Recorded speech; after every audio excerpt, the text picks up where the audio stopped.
historical milestones of 1968, perhaps the greatest was the advent of sex education in the schools. Now, if I hear any giggling, if I see any smirking, this class is over. Do you read me, people? Over.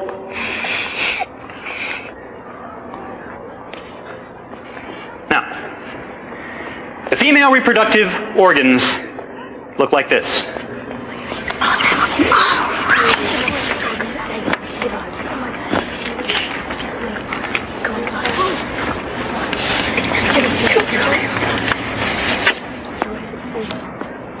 Unfortunately, it looked more like a cow's head to me.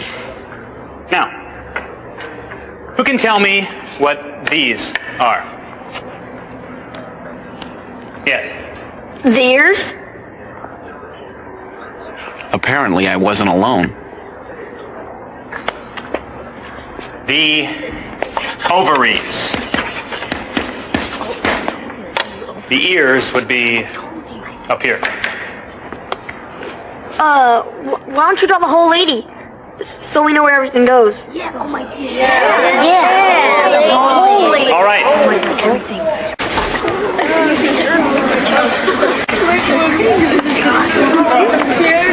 No, let's go. I want to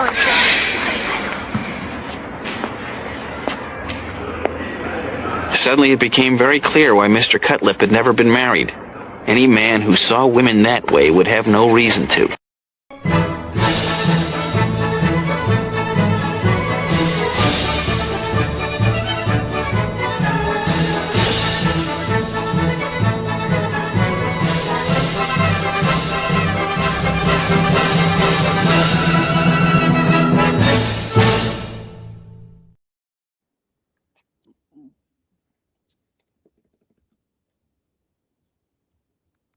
Oh no, I don't have. Oh, Michelle, we can't hear you.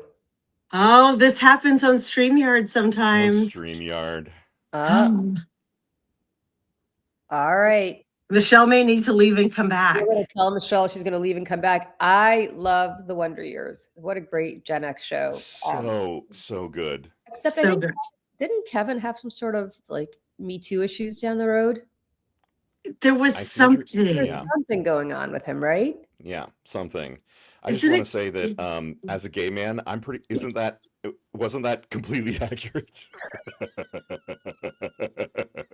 As somebody who switched schools in the middle of 7th grade and therefore missed health class, it might be. I don't know. Can you hear me? Can you hear me? Now we can. Now we can Now hear we you. can, yeah. Hold on. Hold on. All right. Isn't it fun, like, basically being an entire TV studio when you're also on air at the same time? Like, some mornings are great, right? Some mornings are great, and other mornings you're like, oh boy. Uh-oh. No, Michelle again. All right, Michelle- Michelle, we're going to say goodbye to you. You'll come back.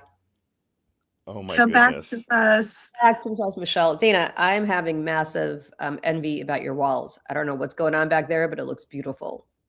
Thank you. That's so interesting that you're saying that, because Lawrence and I have been in conversation of like, Dana, you have to I want repaint you to that guess dark what wall. color those walls are, though. I love that color. Are you kidding? It's like a slate gray. I love it. Isn't it? Like a bluish slate gray? It is not. It's a very dark purple, but it's so dark that It doesn't look that way. yeah, you're not far off. It's that Lawrence, I'm on my phone and I got a new phone, so the camera's a little better. But when I'm on my webcam, it just looks like black, like an old school chalkboard black. I love It kind of washes me out, I think. So I'm thinking about repainting it, but thank you. Maybe now I won't, because Julie loves it. Well, I love it. So there. It's a Maybe you should COVID repaint thing, it slate gray. Ah, right? I am moving. We are moving. We're closing on a new apartment next week. So Oh my gosh, congrats. thanks. So I'm like all about checking out what people have so I could crib from it. And I love that whole look. I think it looks Well, great. Thank you. It was, we are literally in the garage of my house that has been refinished. And during pandemic, this became my work office. And so everything in this direction is like storage and a crazy mess in my spare fridge. But behind me, I was like, It's COVID. I want like a dark, like lady cave down here and I painted the frames and I paid my kids to put art in it, but it's like now 6-year-old art. So thank Lady you. Cave is a good segue from the cold open that Michelle gave us. Can I be heard? You can. Yes.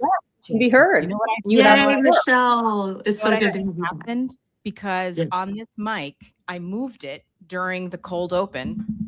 And if I hit this, Yeah. Oh, that's see when it neat. turns red, that mutes it. And I think Yeah. that's what it got. I'm a moron. I think so we have the same mic, Michelle. Is it? Is it do you have the Shure? mono? No, I have Shure. Oh, okay. Never mind.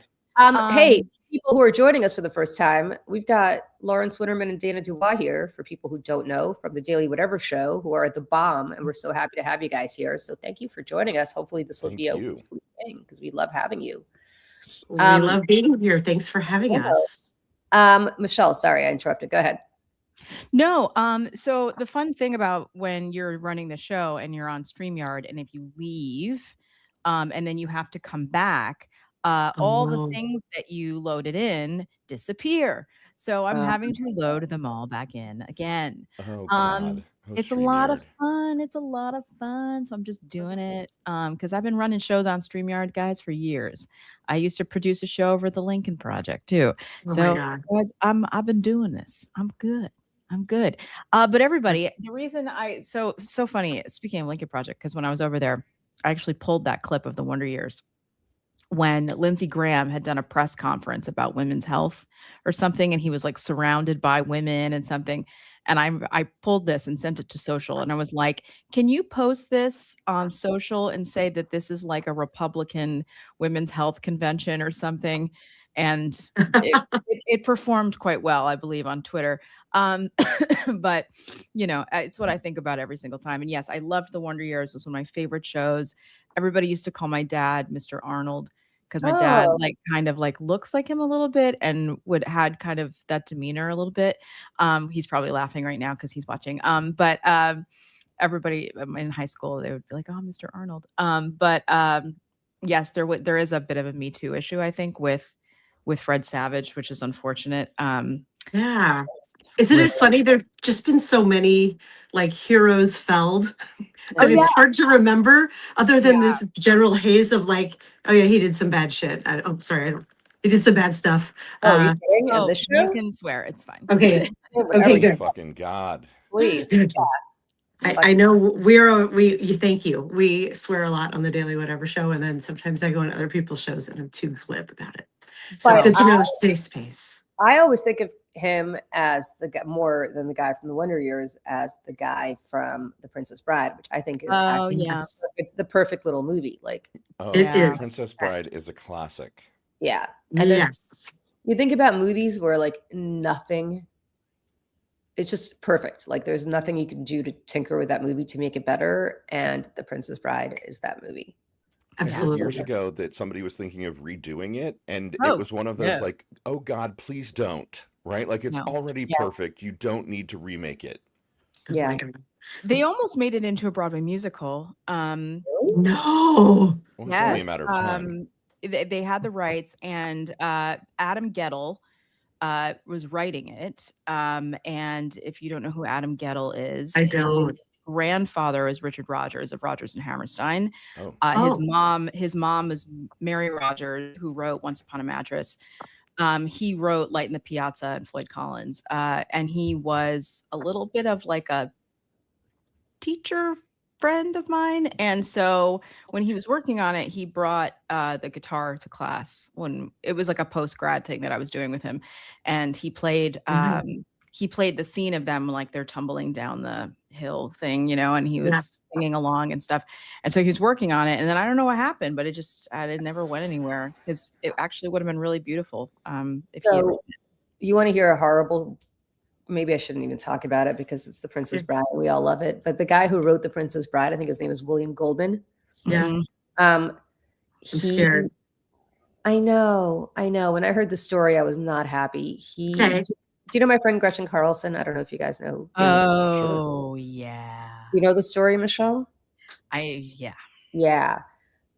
She was a Miss America, and he was a judge on Miss America that she was competing in, and she won Miss America, and he body shamed her for the entire time that she was Miss America, for that entire year, in the worst, most public, horrible ways possible. Why? Well, I guess she wasn't thin enough for his Miss America standards. Good Lord. Gretchen Carlson, just so people know, is teeny tiny. Like, she's like 5 foot 5'1". No, she's my 5'3", but I mean, standing next to her, maybe I had heels on, so it was a little different. But she seemed similar to my height, so maybe a couple inches taller than me.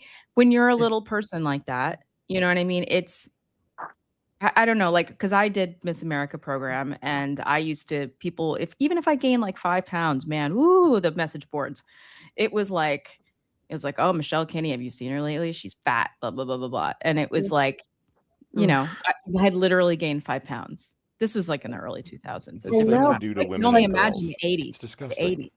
But this was like a judge on the contest, and she had become Miss America, and he just went nuts and like wouldn't let it go. And when she told me this, I was like, no, not the guy who wrote The Princess Bride. Like, it is the most wonderful, accepting. It's love story, right? It's the perfect love story. Yeah, and it's like, well, although I always he was a screenwriter. He wrote the screenplay for All the President's I think he wrote a bunch of stuff. Yeah. I hate this story. Michelle, though, I'm still a little stuck that you were in the Miss America circuit. Like, yes. Yeah. I didn't know you were a pageant queen. That's amazing. It's like part of my like embarrassing past. I will say this. I met a lot of really incredible women who I am still in touch with today from 26 years ago. So I'll say that. One of which, you know, went on to become Miss Arizona. She's like this big time lawyer in Arizona now. She represents Planned Parenthood. Like, she's badass, a concert pianist. This is how I met Mallory Hagan, who went on to become Miss America. She worked with us at Seneca Project because I was a judge for like the Miss New York City pageant after the fact, and that's how I met her, and because she had won. But yeah, the reason I did it in the first place is not because I was terribly girly or anything like that. I really was not. Didn't have any style at all. It's because I sang, and like I wanted an opportunity to sing, and that's really what it was. And so I did, and because talent was 40% of your score, I clean up. So yeah, that's how Gretchen became. She said that's how she became Miss America, because the year that she was a violin virtuoso. She was like a uniquely talented, like genius violin player as a child, and she was a walk-on. She didn't come up through the pageant program. She literally was like, her mom was like, you should do Miss America. She's like, okay. So she Miss Minnesota went to Miss America, and literally I think it was like the third pageant she did. But she same thing. She said the reason that she won is because she just talent was like 50% of the score that year, and that's how she became Miss America. And if you've ever seen, she sent me her Miss America violin performance. I've seen it. Yeah, it's insane. Like, she's really, really good. Yeah, I mean, I love this story. Yeah, because you think of beauty pageant contestants as like they're, you know, reputed. Their reputation is for being just like vacuous, just beautiful. I'll be really honest. Like, there's a lot of terrible people also that participate, and a lot of them are like, did the teen program and the this and the this, and they've been doing them forever. And, you know, they can be really mean and awful. And like a lot of the women can be awful, like surrounding, like the older women that are like volunteers and stuff can be really nasty. But, you know, for the most part, like then there's like people like me or like Gretchen who just was like, oh, like, you know, I'm 18. I'm going to I have this thing. I'm going to go do this, you know, and some people get some scholarships. Yeah. and have an opportunity to sing. Like, and that's what I wanted to do. And I got to sing at Miss New York. And, you know, when I was 18 years old, like, I mean, I was the youngest person at the pageant that year. There was like 30 girls at Miss New York that year, and I was the very youngest. And I didn't place, and I was like, it's fine. Like, I was just happy to be there, and I just wanted to go off and go to college. And, you know, like some of these women were like 24. I'm like, I can't compete against these. Like, they're women. I was like a little girl, you know? And I did it one more time when I was 21, and I won a local, and I was going to go to Miss New York, and this was after college. And they made me choose between going to a post-grad thing that I was doing in New York, because I was about to move to New York, and going to an orientation weekend for Miss New York. They made me choose between the two of them. And I was like, so I had to give up my crown like 2 months before Miss New York. Wow. How do you get to Miss New York? You have to win a local. You have to win a local. Mm-hmm. And what are the locals? It's not every town in New York, because that's a lot of towns. No, it has to set up.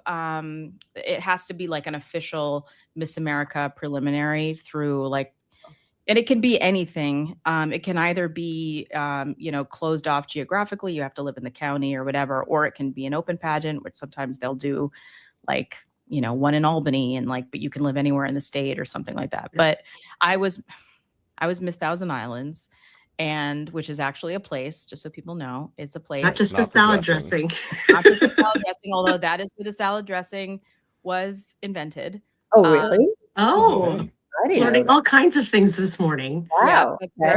Yeah, and because I believe it was like was it the Astor or the Waldorf Astoria person, whatever, was up there vacationing and had it at a restaurant or something up there. I believe it was like the Thousand Islands Inn or something. Anyways, and he brought it back to the Waldorf Astoria, and that's how it became what it is. So the Thousand Islands dressing, but it's also a place, and it's beautiful, and it's on the St. Lawrence River between New York and Canada.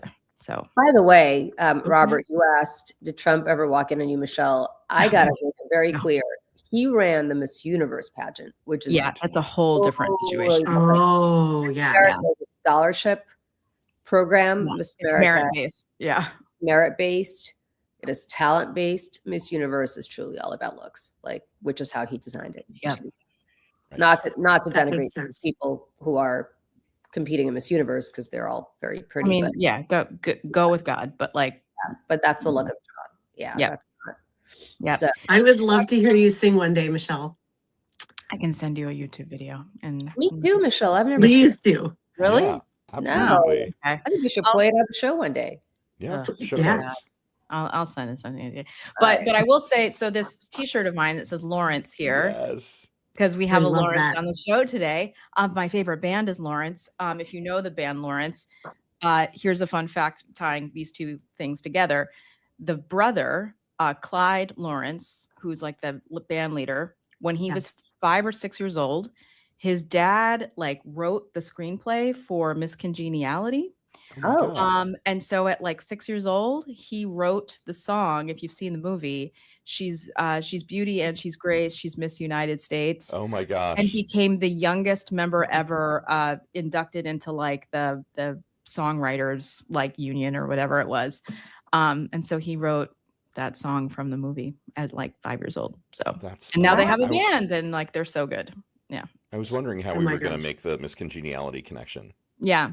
Which, by the way, I think is probably one of the most accurate. You know, I always kind of assumed that it was true that like everyone had hidden depths. You know, maybe one or two was kind of completely vacuous, but everyone else was sort of like, no, I've got an amazing backstory that you just don't know, because basically you see me in a bikini most of the time. Yeah, I was so glad when they got rid of that, by the way. I was so glad about that. But then they brought it back. I know, it's just, well, because what I'm saying, when she took him over Miss America, she tried to get rid of it, and there was a massive backlash. Well, and they did get rid of it for a while.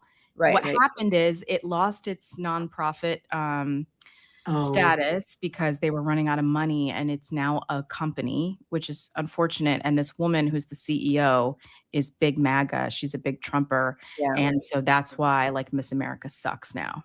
Oh. And I like took them to task because they had Miss America at an event for the inauguration, and she had a dress on that said "Make America Healthy Again."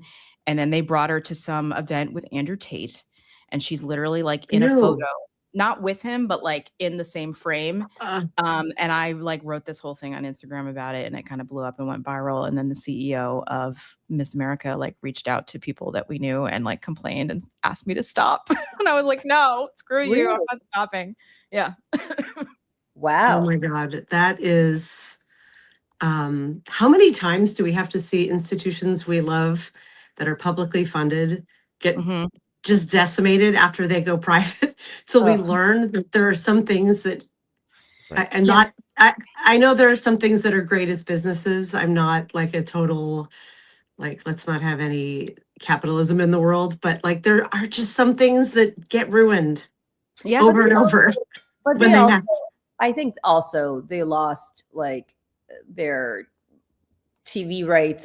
People were not interested in beauty pageant. Let's be very clear. Like, after like nobody cares anymore. No. Yeah. No one cares. It's no like one cares. No one cares. Dana, it was making me think of like, can we at some point have a true accounting of everything that we have lost under Trump, like culturally, and you know, from the Iran war to the fact that the Miss America pageant is now completely enshittified, like just everything that we have lost. Well, and I have to say too, like as a young woman from a small town in northern New York, like it was my first really like introduction to really like wonderful gay men in my community that like I didn't know. And like you know what I mean? Like it was just because I'll tell you what, the Miss America program is operated by like older women and gay men. Like that's who runs it. Shocker. Are you kidding? It's like, hey, you get to do, you know, hair and makeup for like 50 of the most beautiful women in the country. Yeah. And they're just like, they're rooting for you. I mean, they can be bitchy too, but like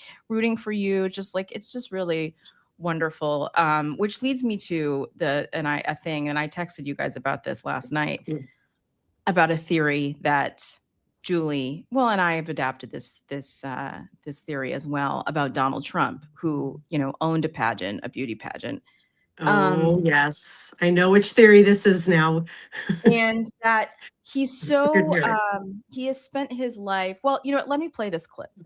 I can't give credit to the creator because I didn't get the name, so I apologize in advance, but this kind of sums it up. Men throughout history have all one thing in common. They are closeted DL homosexuals. And this is coming from a former DL homosexual. A man who has to shuck and jive every day to pretend to his bros that he is one of them is dying inside. And that feeling of dying inside makes you lose empathy for people because you become a victim of the world around you, of your community, of your social circle. You become the victim in your mind. And I understand, like, it's hard to come out. I get it. It's not something that is easy. But people who stay DL into their adulthood, watch out for these people. Because once you lose empathy for other people, there's nothing you won't do to make you feel good and safe. And you will justify anything, even bombing Iran. I'm convinced that all this Epstein file stuff, him being so close to Epstein and wanting to hang out with little girls and being sexually virile, was him trying to prove to the billionaire class that he's not a homo.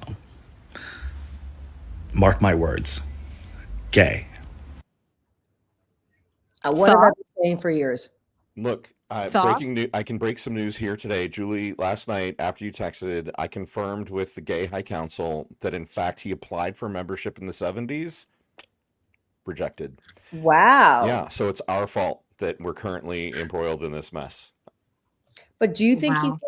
Do you get a gay vibe from him? I have the worst gaydar in the world, so I really don't know. But go ahead. I always have, right? I mean, like there are some things in which he's so prototypically queenie, and again, like I don't know who that creator was, but 100%, like anyone who has to like put on that much of a performance of like, oh, I'm straight, I'm so straight, I love the pussy, I grab him by like. That dude is covering for something, right? Like some massive sense of inadequacy and or some kind of, DL means down low. And it's common kind of slang terminology for a gay man who, knows that he likes having sex with men, but doesn't want to be out to really himself or the world or his family or anything. Mm-hmm. And yeah, I think Trump exhibits all the characteristics. Mm-hmm. For sure. I have another clip here from Caleb Huron, who's one of my favorite comedians, talking about it a little bit. One of the gayest people I've ever seen. Elaborate. Donald Trump is old school gay because gay guys used to be mean before media training. And they're nice now. Gay guys are nice now. I mean, look at me. I do believe that bi people exist. I have grown a little weary of hearing from them. What would I say to Ben Shapiro? A lot of people are short, unattractive, and annoying. You talk about one of the f***iest people to ever walk this earth. You're gonna have trouble getting this episode monetized on YouTube. Oh, honey, I'm gonna bleep the out of what you're saying. You're gonna bleep every one of those? Yes. Oh, that's a shame. That's a shame. I'm an artist. I'm a perfect sweetheart. I've been nothing but kind on the show. Donald Trump is old school gay where he should have been like a red carpet fashion advisor or something. Got it. He should have been standing on the side and being like, that dress, honey, I don't think so. That would have been amazing. I would have watched every night. Instead, he ran for office on a platform of mass deportation. So that's where things got tricky, obviously. But I do think he's very gay. I mean, yeah. Yeah. Donald Trump, in his best life, is the worst interior designer in South Florida. Right? Oh my God. Living with his Liberace-esque partner, right? And they're notorious for having suns out, buns out pool party with all the hot young men in South Florida, right? Like that's who Donald Trump really is. All of this is a giant cover. It explains all the gold. Right. He's the worst interior designer in the world. That's why all the gilding, Lawrence. It's Liberace. He's also a terrible dresser. So how do we reconcile those things? Oh. Hey, I'm gay and I'm a terrible dresser. We don't all inherit all of the skills. No, I mean that's high. There's no self-respecting gay man who would ever you just no. Yeah. No, surely we have all met gay men who don't have taste. A couple. You guys live in New York, so your sample pool is different. Right. You get the creme de la creme in New York. Elsewhere in the world, like in Fort Wayne, Indiana, it's all the people who can't make it in New York. Right. And you have to think culturally, he never found his people. So he's been at odds. Right. But I'm thinking about, God, there's so many news things that they all get blurred. But I do remember seeing that he forces the men in his cabinet to buy those terrible tacky Florsheim shoes in sizes that are too large for them and to wear them. Yes. And okay, so here I have a few clips here, okay? We're gonna watch them. There's this creator, and his name is Branson Gates, okay? At Branhattan, okay? He takes clips of Donald Trump saying things that are I know who this guy is. He's so funny. That's hilarious. You have a whole bunch of them, and we're gonna watch them. Muscles in this guy. Excuse me. Could you stand up? Look at that guy. You in the beautiful white shirt. Would you look at this guy? Holy mackerel! I'm looking at him. I always wanted to look like that. I just didn't want to do the work. You look good. Don't let anyone stop you. You look good. Moving Muscles in this guy. Excuse me. Could you stand up? Look at that. Hold on. You in the beautiful white shirt. Would you? Is that the same one? Let me do It's every guy, man. Why is this happening? Okay, now it's a different one. You're good. Okay, hold on. Man and woman. Look at that guy. How handsome he is. I'll kiss him. Not with a lot of enjoyment, but that's okay. He says these things all. Where are you, Harrison? He's a handsome guy, by the way. It's usually not my thing, but he is a good-looking sucker. Anna. Oh my God. Paraguay is here. President, thank you very much. Young, handsome guy. It's always nice to be young and handsome. Doesn't mean we have to like you. I don't like young, handsome men. Women, I like. Men, no, I don't have any interest. Good. That's right. Thank you very much. You're doing a great job, too. Politicians, they would like the questions screened. I don't ask for screening of the questions. You can ask me anything you want. You can talk sex. You can do whatever the hell you want. I'm here for you. Whatever question you want, you can ask. So do you want to do that? Do we have some people handling this? Here he comes. Look at this man. Very powerful man coming up, ladies and gentlemen.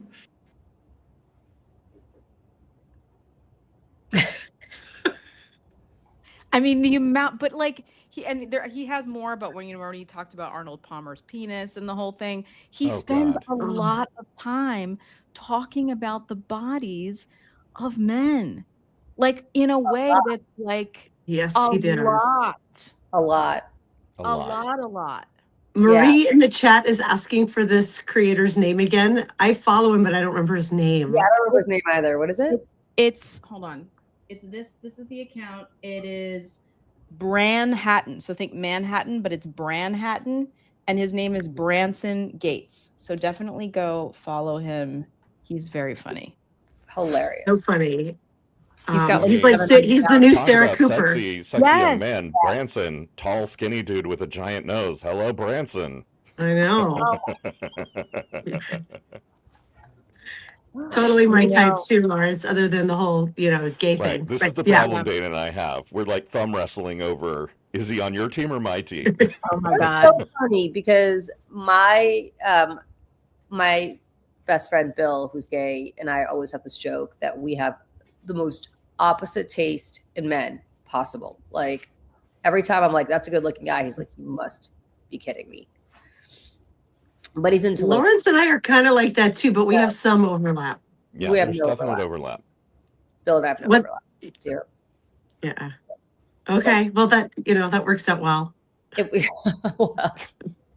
he goes to gay bars and I'm married. It does work out well. Yeah. I wasn't convinced when you proposed this theory, Michelle. I think because Trump reminds me so much of my dad.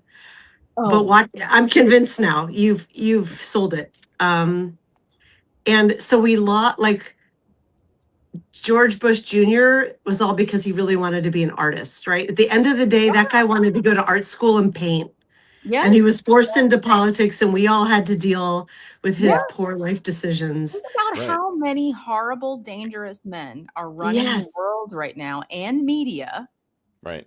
I mean, listen, look at Roger Ailes. And Julie, I know you can't really weigh in here, but I've heard from people that was a theory about him as well. If you know about his showbiz background, in his spare time, he used to go to tap dancing class.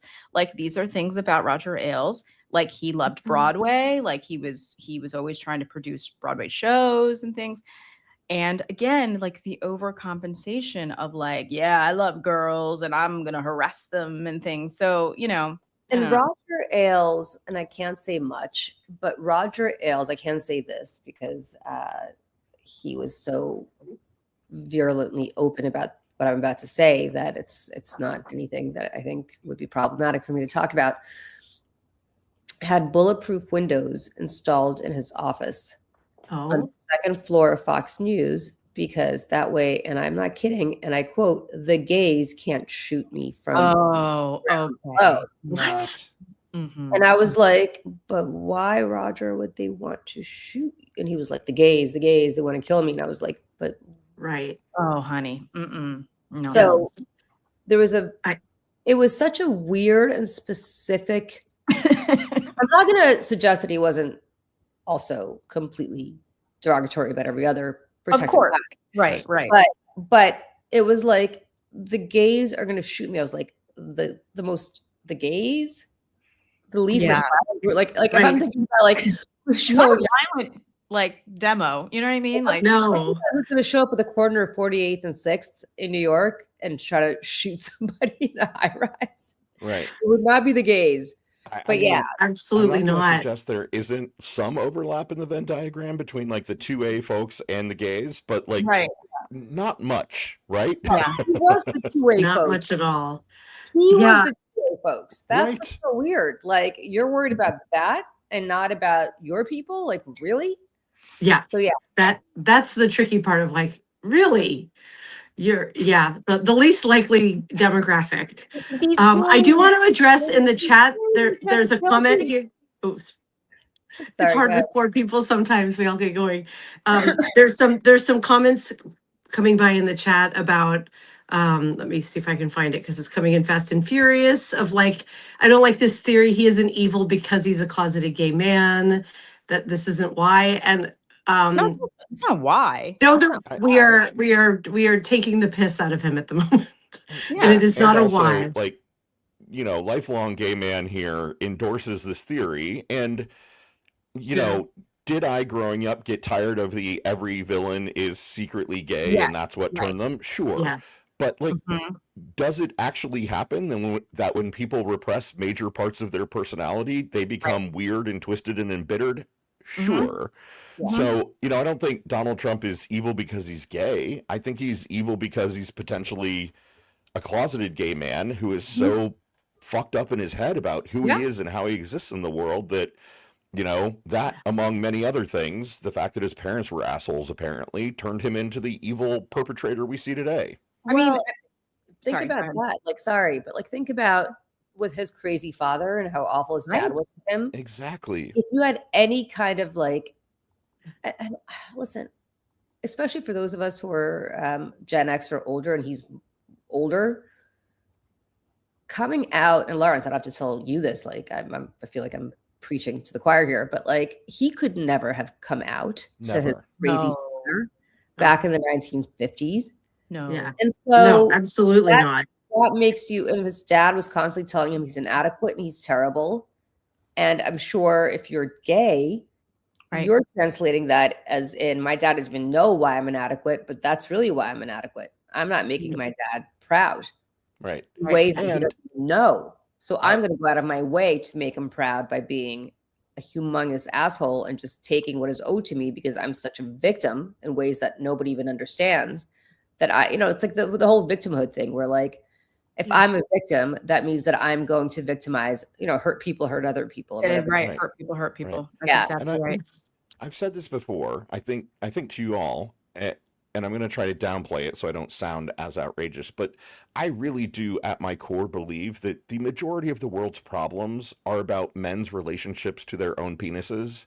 And if Donald Trump has some kind of inadequacy in that department, on top of the fact that he's potentially closeted, on top of the fact, Julie, to your point, that his father was constantly telling him that he was inadequate, like, absolutely, that's a cocktail for the crazy sort of narcissistic, manipulator that we see before us today. Like, we're all a product of our own bullshit. Like, I don't know how else to describe it. We've all got it in some way, shape, or form, right? And so we're all the people who we are because we're all the product of our childhood. We're all the product of our parents. We're all the product of what life has thrown at us. And if you are a little bit evolved, you kind of work on those things and try to become a better person. Donald Trump's not somebody who's worked on those things. No. Right? Or even that generation. Yeah. That generation of men did not have those tools, and he is the worst example of them.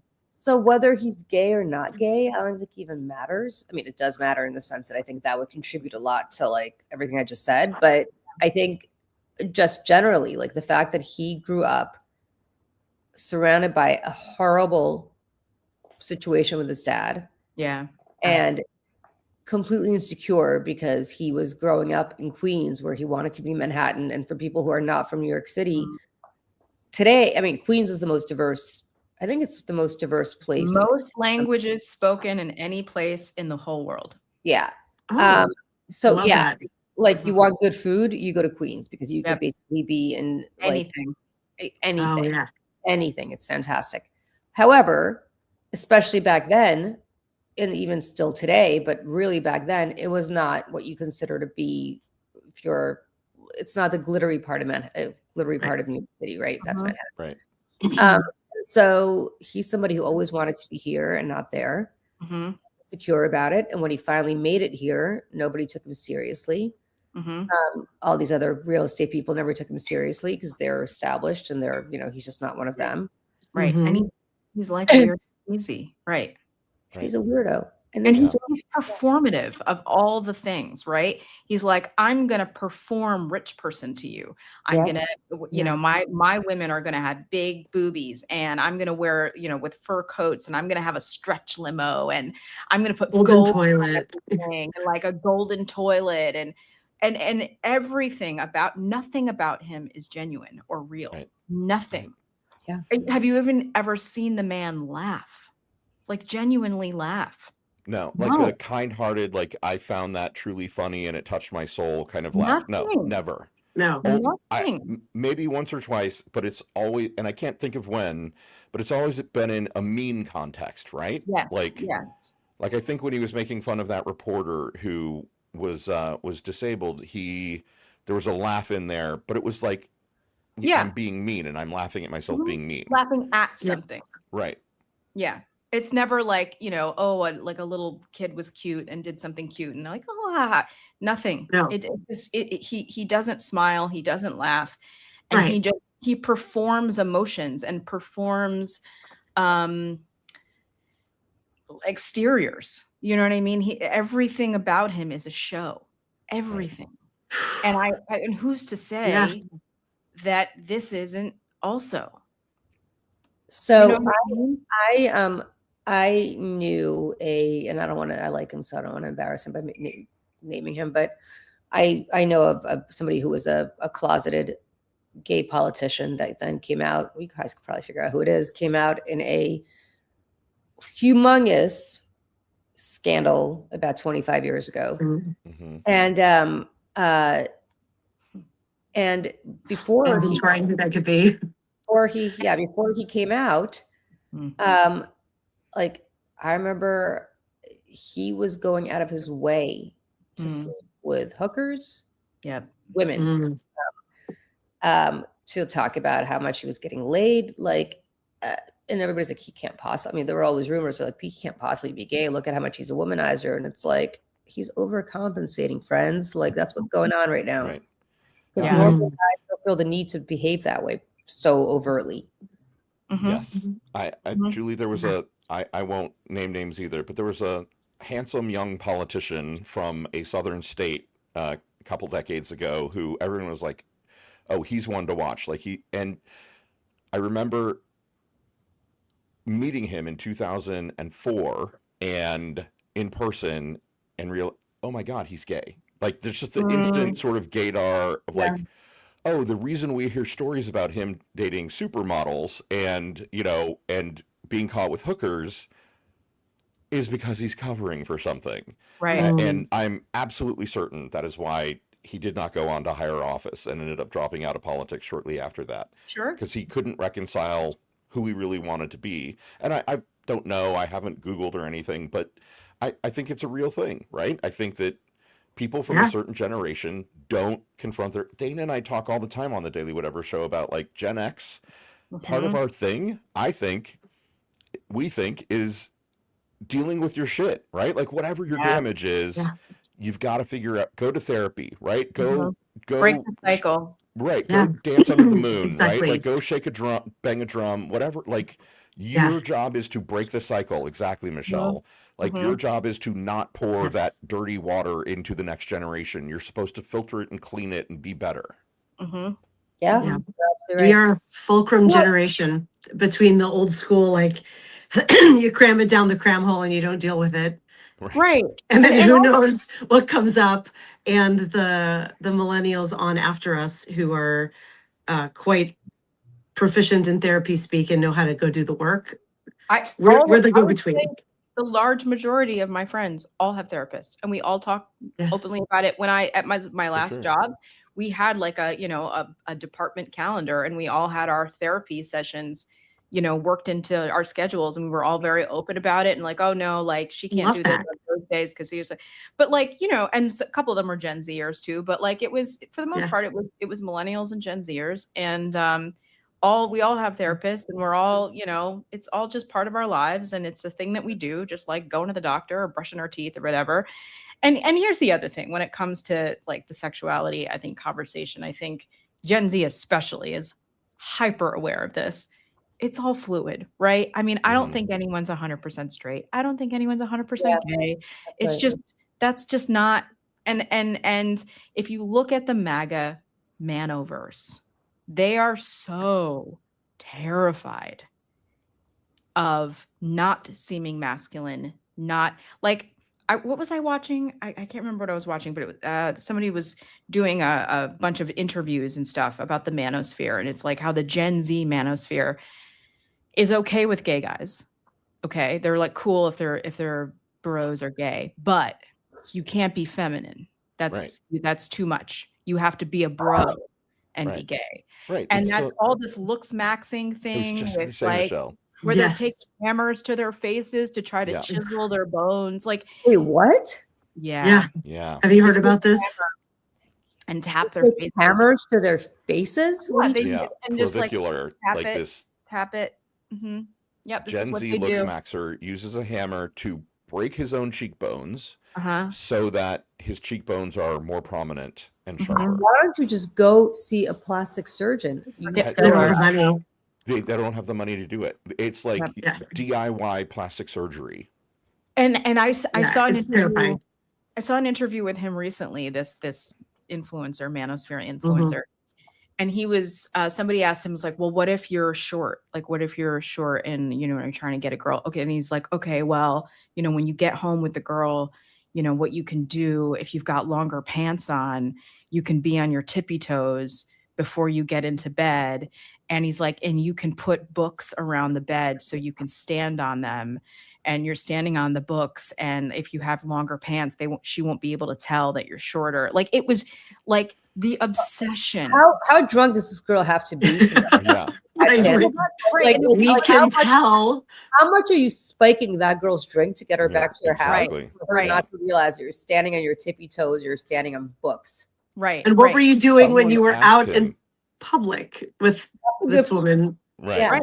Well, I guess we had lifts on for sure. Wear bigger shoes and things. And I see. Someone asked him. Obsessed. Yeah. Someone asked him, would you rather lose your hair or your dick? And he said, I'd rather lose my dick because if I lost my hair, I'd be ugly, and there's no cure for that.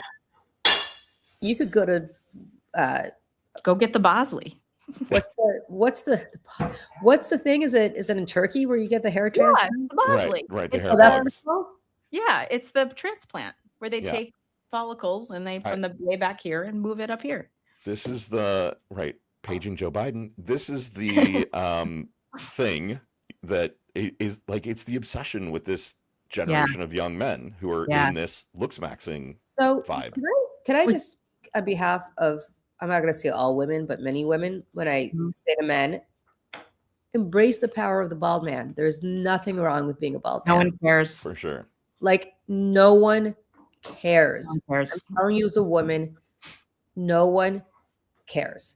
No one cares. I totally hear you. And yet, let me tell you about copper peptides and how... Well, and to bring it back to Donald Trump again, like, this is a man who's losing his hair.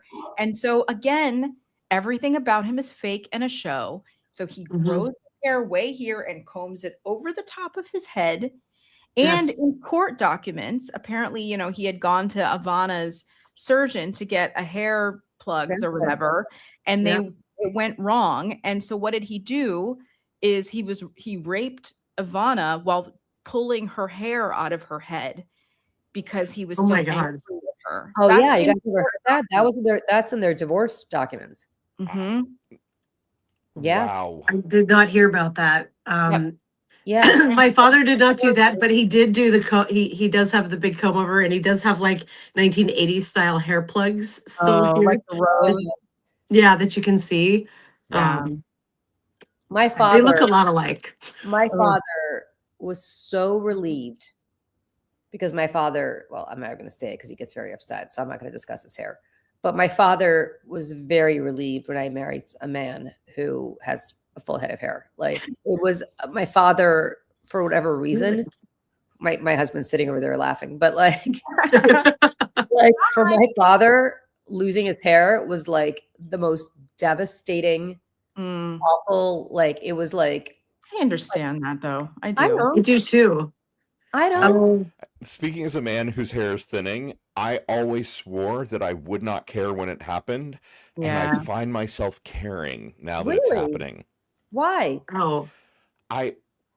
Because it is, it's part of your identity. Yeah. It is such an irreversible, or not irreversible, but it's such a clear sign that aging is actually happening. Oh, the aging thing. Yeah.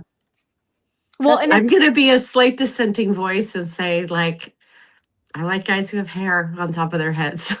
Really? couldn't care less. I do. Not that I wouldn't date a bald man. I have, but Lawrence can attest. That's like just one of my preferences. So I do get it. Plus, I'm a Leo, and I'm like I love my hair. If my hair started falling out, that would be very hard. Well, so I that's do the feel thing, for me. too. With My hair women- did start falling out. Remember, Right. Michelle and I had this whole discussion. I had to go get minoxidil. Oh, wow. Yeah. Yeah. Well, and that's the thing. I talked to my dermatologist about this, we're the same age. And Julie actually goes to my dermatologist now. I as well. got my minoxidil from your dermatologist. Yep. And she prescribes it to, anybody who wants it, essentially. And the oral minoxidil, because, here's the thing. Women, as you get older and our hormones shift, our hair falls out too. Our hair thins. Yeah. And that's a huge part of aging as well as women, as a woman, that is not talked about at all. No. And so it started to like just kind of a hush hush kind of thing, at least with my group of girlfriends, as we're all sort of getting into the perimenopause part of our lives. And it was like, oh my God, my hair's so thin. Like, oh my, like, is that happening to you? And I was like, okay, can we all talk about this? Because yes, it is. Right. It's happening to all of us. And, I recently, because 2024 was a very, very stressful year for me. A lot of my hair fell out and my hair got really, really thin.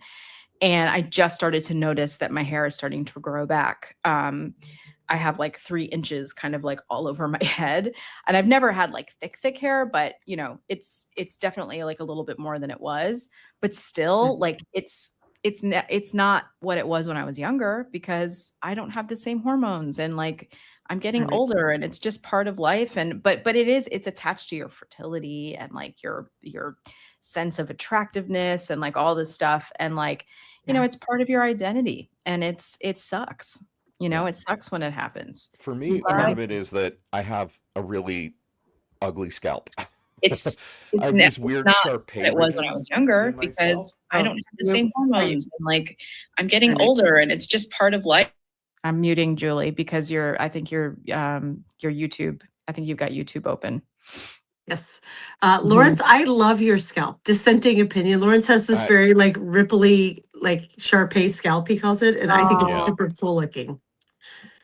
Maybe it's just because I love Lawrence so much. Someone suggested in the chat that I should go just embrace it and shave my head and go bald. Yeah. Because then I it'll look be like Uncle Fester. Then it'll be an affirmative choice. Yeah, that's true. You're not losing your hair. It'll look like you decided, Cory Booker did that, and it was a very wise decision. Yeah, he looks good. He looks good. I should do it and then go to a phrenology convention and just absolutely blow their minds. Right? I will say, sorry, go ahead. I started losing my hair from all the years at Fox, because the stuff that they used to do to us to make our hair TV hair was absurd. I mean, there's no way that anybody would walk out of her. Yeah, I mean, the back combing, and then the heat application, and the curling, and then the straightening from the curl, and same with my eyelashes. Like I used to have great eyelashes, and then all the years of them putting individual fake eyelashes on my eyes, and then you have to be in the shower, kind of ripping them out. My eyelashes are shot. Same thing. I can't imagine that. That place destroyed a lot of what I used to look like. So interesting. Literally from being in the chair for like 4 days for film. Did this background for a TV show that was period, and they had to do a lot of that, and like my hair, I felt like after that was different, like it damaged just in those few days. So like I can't imagine 5 days, at least 5 days a week for 10 years. I can't imagine. Oh my gosh. Yeah. I will say your hair looks great, Julie, it does now. look great. Well, see, like it's great. Yeah. Yeah. You know who else has a great head of hair? Who? Eric Swalwell. Oh, transition, Lawrence. What a transition. Whoa. Transition. That was a segue. I mean, we don't have to. I'm just saying. No, we he should. does have a good head I of hair. want to. I want to. Yeah. So let me just set the table here. I spoke to there are 4 women who've come forward about Eric Swalwell in the last 24 hours, publicly, 3 of whom are anonymous. there's one woman who is the main accuser, who the San Francisco Examiner did a story on. That if you have not read it, I strongly recommend that you read it. It is a devastating story about what he did, allegedly. Sorry, I'm losing my voice. I'm not choking up. I'm actually losing my voice. I spoke to this woman yesterday before these stories came out. And she reached out to me. I talked, so for people who don't know, in addition to everything else that I do, I run a nonprofit with my friend Gretchen Carlson that focuses on silencing mechanisms as a result of everything that happened to us at Fox News. And so over the last decade, I have spoken to, I don't know, it's got to be in the thousands of mostly women, men too, but mostly women, about things that they've gone through in the workplace. And most of these women are bound by NDAs and they can't talk to anybody about this, but they know they can talk to Gretchen and me because they know that obviously we're lockboxes. And this really runs the gamut from very famous people that you've all heard of to people who are just regular folks, working blue collar jobs that are in some ways the worst off because they don't have platforms to actually stand up to this. And it's awful. Yeah. So I've heard some really bad stories over the years. Friends, this was one of the worst. Really? One of the worst. And she was 20 when she went to work for him. He was almost 40. And I don't want to belabor the San Francisco Examiner story. People could read it for themselves. They can go to CNN.com because 3 other women, in addition to her, also spoke to CNN. I spoke to her until about 1 o'clock this morning. I mean, she and I have been in touch quite a bit. He needs to go. And the part that I want to just say, and Michelle and I talked about this yesterday, but I think it bears repeating today for anybody who did not see us yesterday, is I went on Twitter yesterday, and I don't go on Twitter all that much anymore, but I went on Twitter yesterday and basically said that this is inexcusable and he needs to go. The amount of vitriol that I got from our side of the aisle about this, and how dare you, and you're innocent until proven guilty, and there's been no trial, and you're a Republican, and why don't you say anything about Donald Trump? Which, like, really, have we met? Right. And if we could have a rapist in the White House, you don't have a problem with that. Like, again, really, have we met? Right. I'm like, are you? Yeah. And again, I just want to be clear. If this were a Republican, these very same people would be calling for his head. Yeah. And my whole thing is, you got to be consistent. Absolutely. If you're going to be, or else just shut the fuck up. I mean, seriously, just then stop. Then you have no credibility to talk about Trump or about Epstein or about his victims, survivors, or about all the men, because the only person that has been convicted who's still alive today in the Epstein matter is Ghislaine Maxwell. Yep. Donald Trump has never been convicted. So he too is innocent until proven guilty, if you're going to go and use that as an excuse. Yep. But apparently our side is no problem. Yeah, our problem is no side talking about Trump and talking about Lutnick and talking about, Woody Allen's never been convicted of anything. Nope. O.J. Simpson was not convicted of killing Nicole Brown. Like, a lot of people have not been convicted, but we all have opinions about them.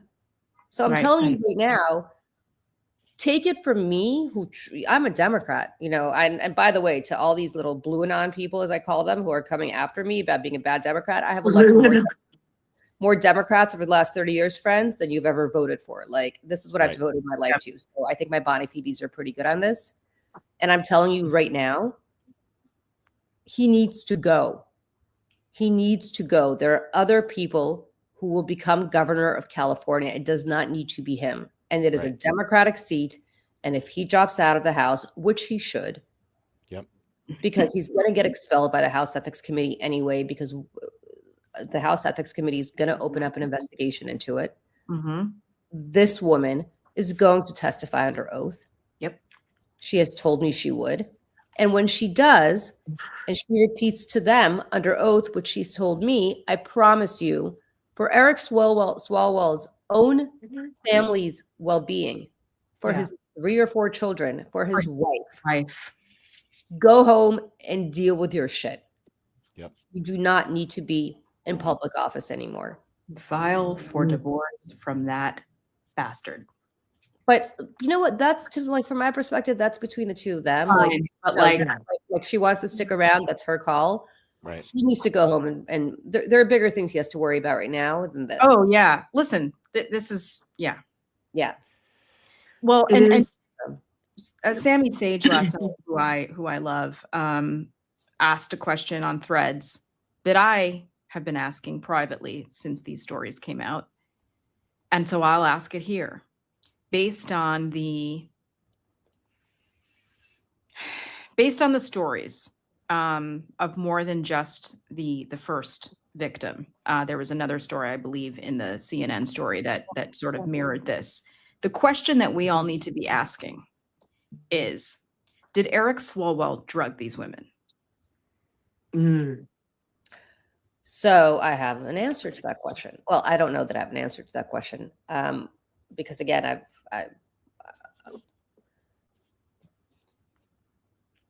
there are 4 women that have come forward. One of them came forward by name. I don't, you know her, Michelle.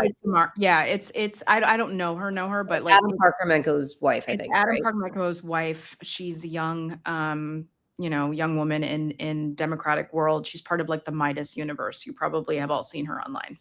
Okay.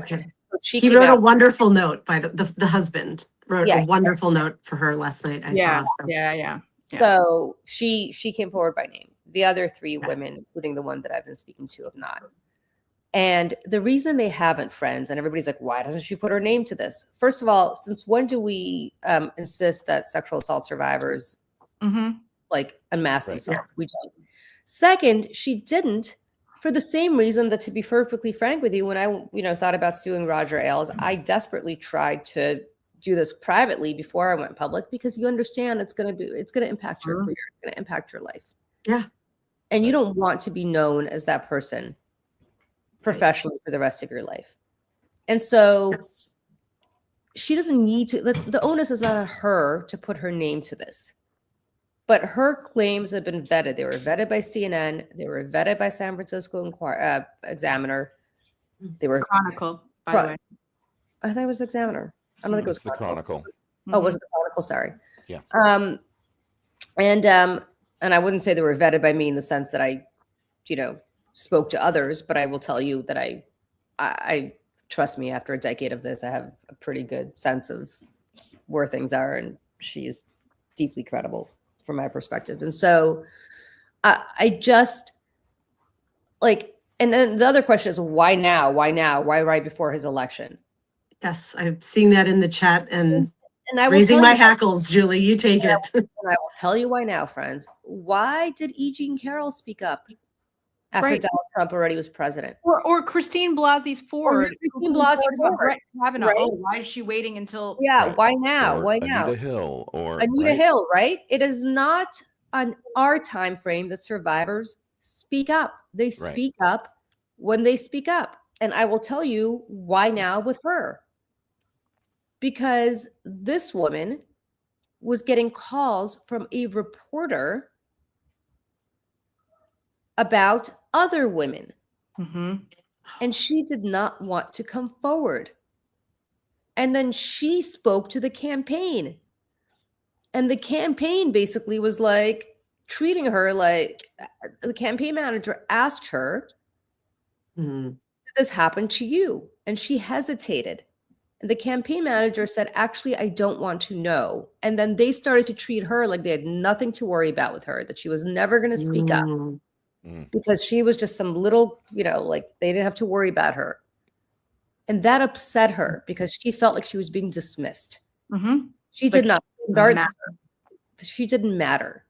And that's why she decided to come forward. Yeah. It is a problem of his making. The onus is not on her. Right. The only person who should be blamed for this is him. And to the answer to your question of, was she drugged? CNN spoke to her. CNN spoke to another woman whose name she does not know, because CNN has also not disclosed that other woman's name.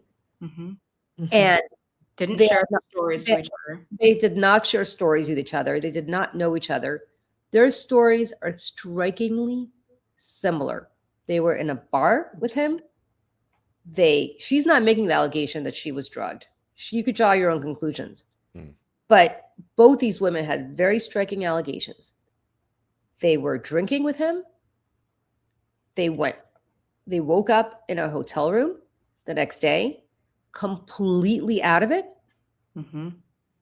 not remembering anything except little snippets of what happened. Yep. And the other thing that I've seen is women in my in my mentions being like, horrifying. well, they shouldn't be drinking. I mean, this is what happens when you go Oh drinking. my God, horrifying. Lord.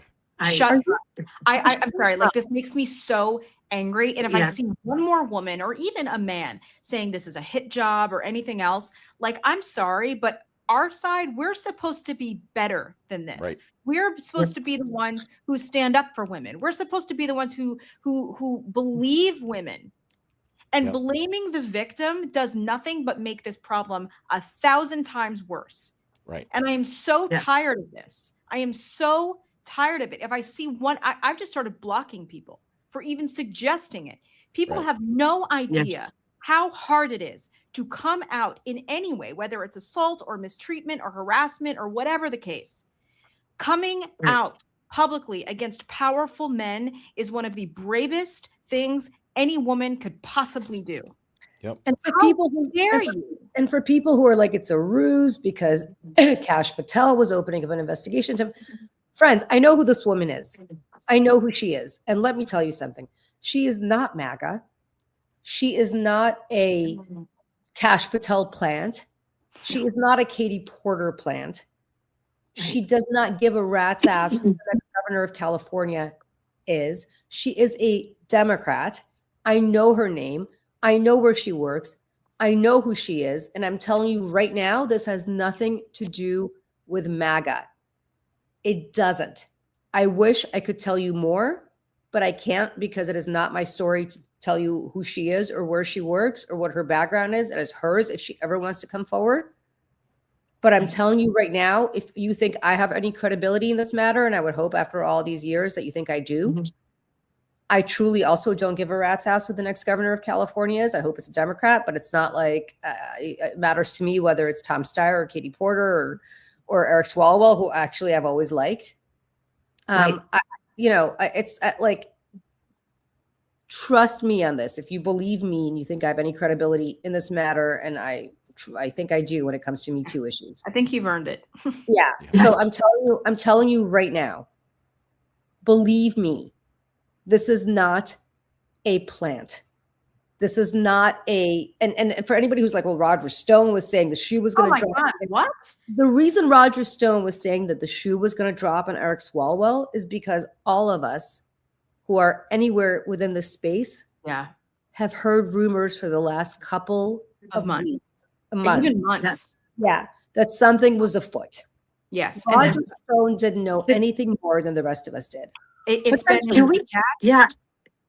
Yeah. Sorry, I didn't mean to jump in. I didn't mean to interrupt. I guess I did mean to jump in. I want to touch on that because there was a story I didn't get to dive into since this was so new since last night.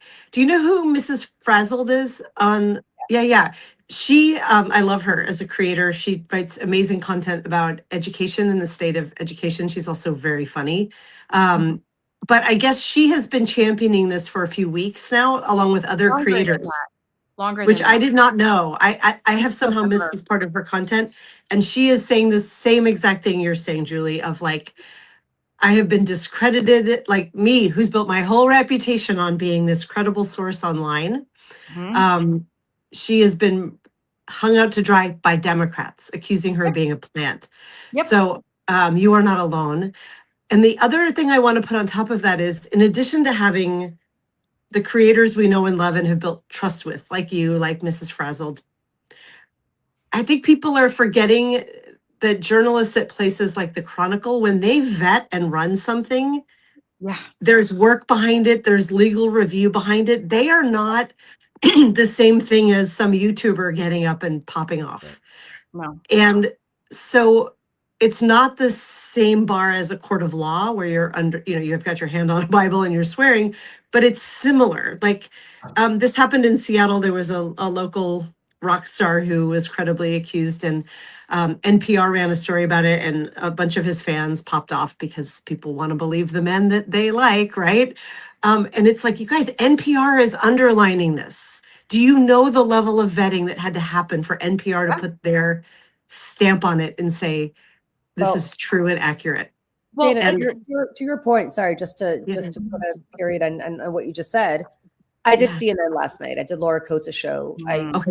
I made my triumphant return to CNN. They unbanned me for. Oh yeah, good. That ban was like no. Let's be. It was like 3 seconds. They're banned. They unbanned because there are very few people doing work in the space, and they needed somebody to talk about these issues who had credibility on them. And so I guess Scott Jennings was not that person, so it had to be me. But anyway, Laura Coates, who I love, who's wonderful. I did her show last night. And and I told Michelle this, as I'm about to go on, I said to the producer who's in my ear, I said, by the way, I've been speaking to one of the survivors, the main survivor, and I have some news here if you want me to talk about it, which I'll tell you guys in a second what that news is. It's not anything huge, but I can talk about what that news is with her permission. And they said to me, don't say anything that is other than your opinion. Obviously, don't say anything that's quote unquote news, because this has been so lawyerized that I guess they didn't want, So to your point, Dana, lawyers have vetted the story. Pamela Brown at CNN has been working on this for a while. It has been so lawyerized. CNN would not run this. Listen, if I woke up today and I said, John Smith,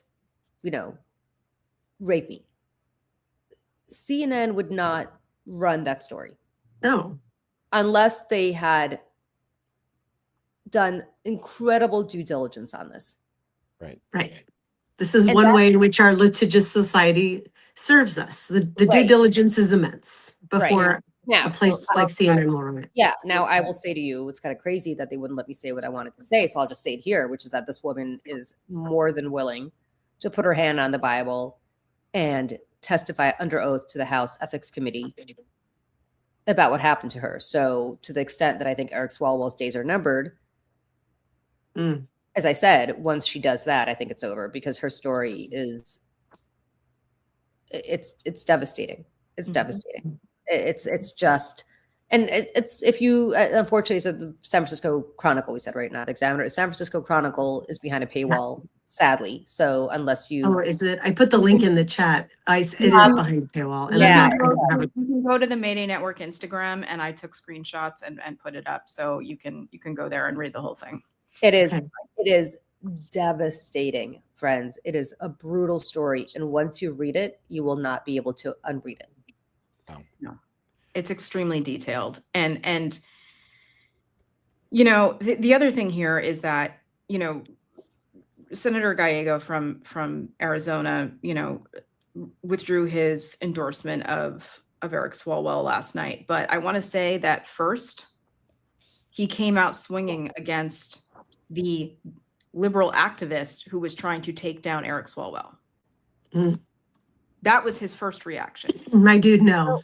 So as much as we all want independent media and independent journalism and all these things, right? We all want these things until something like this happens. Oh, and then we have questions. Do you and to your point, Dana, you were saying about all these creators who've built up all this trust. You think someone who's built this on their own backs, without any resources, without a team of lawyers or a team of researchers, is going to risk everything? And V said this too. She's like, hi, award-winning journalist here. And they said, listen to me. I knew you think I'm going to come out and say something that I don't know about? And same with Mrs. Frazzled or Miss Frazzled. She's been talking about this for months because and by the way, so people know there's 4 that have come forward. There's way more. I've heard 20, that there's up to 20 more who are considering coming forward. That is the number that I have heard as well.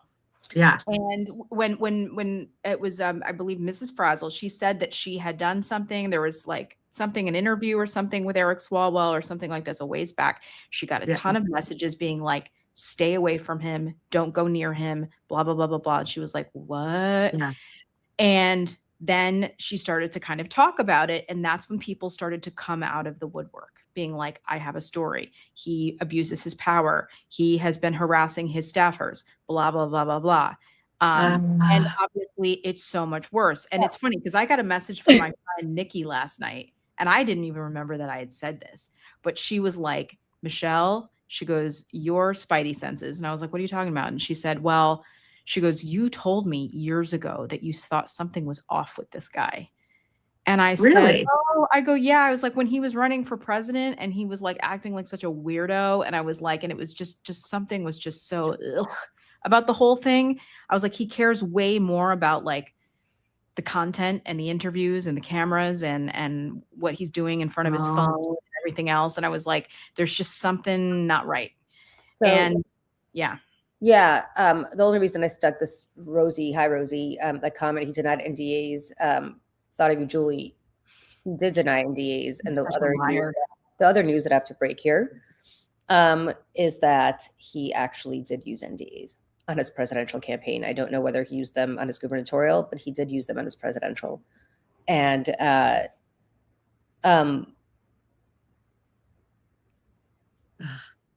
yeah. And listen, and he comes from a blue collar law enforcement family. Oh, I did not know that part. Yeah.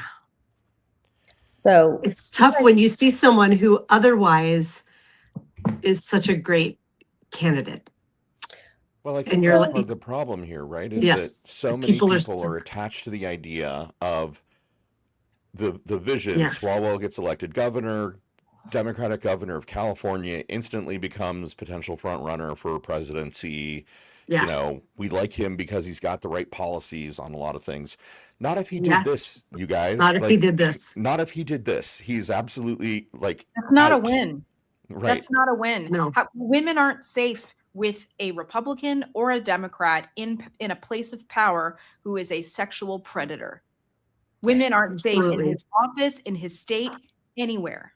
Hey, you guys, I'm going to just say this again because I do talk to so many women and have for so long. Yeah. I promise you, nobody asks you for your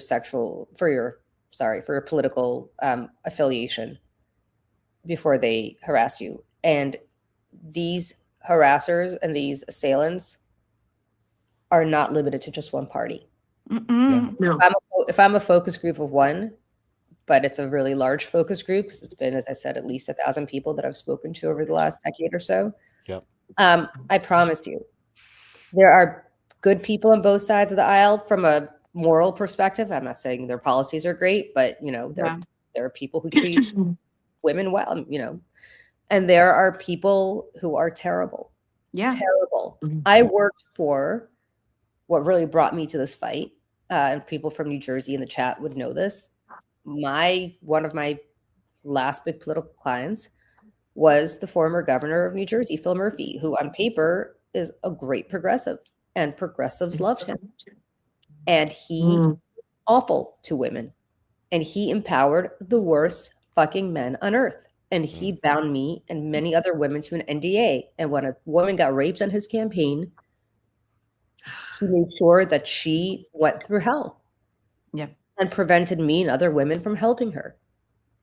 And so what I'm suggesting to you is that on paper, his policies were fantastic. And when I spoke up about it, the same blue and on people came for me, and the same people who rented buses to go protest Brett Kavanaugh were defending him. Why? Because he had a D after his name.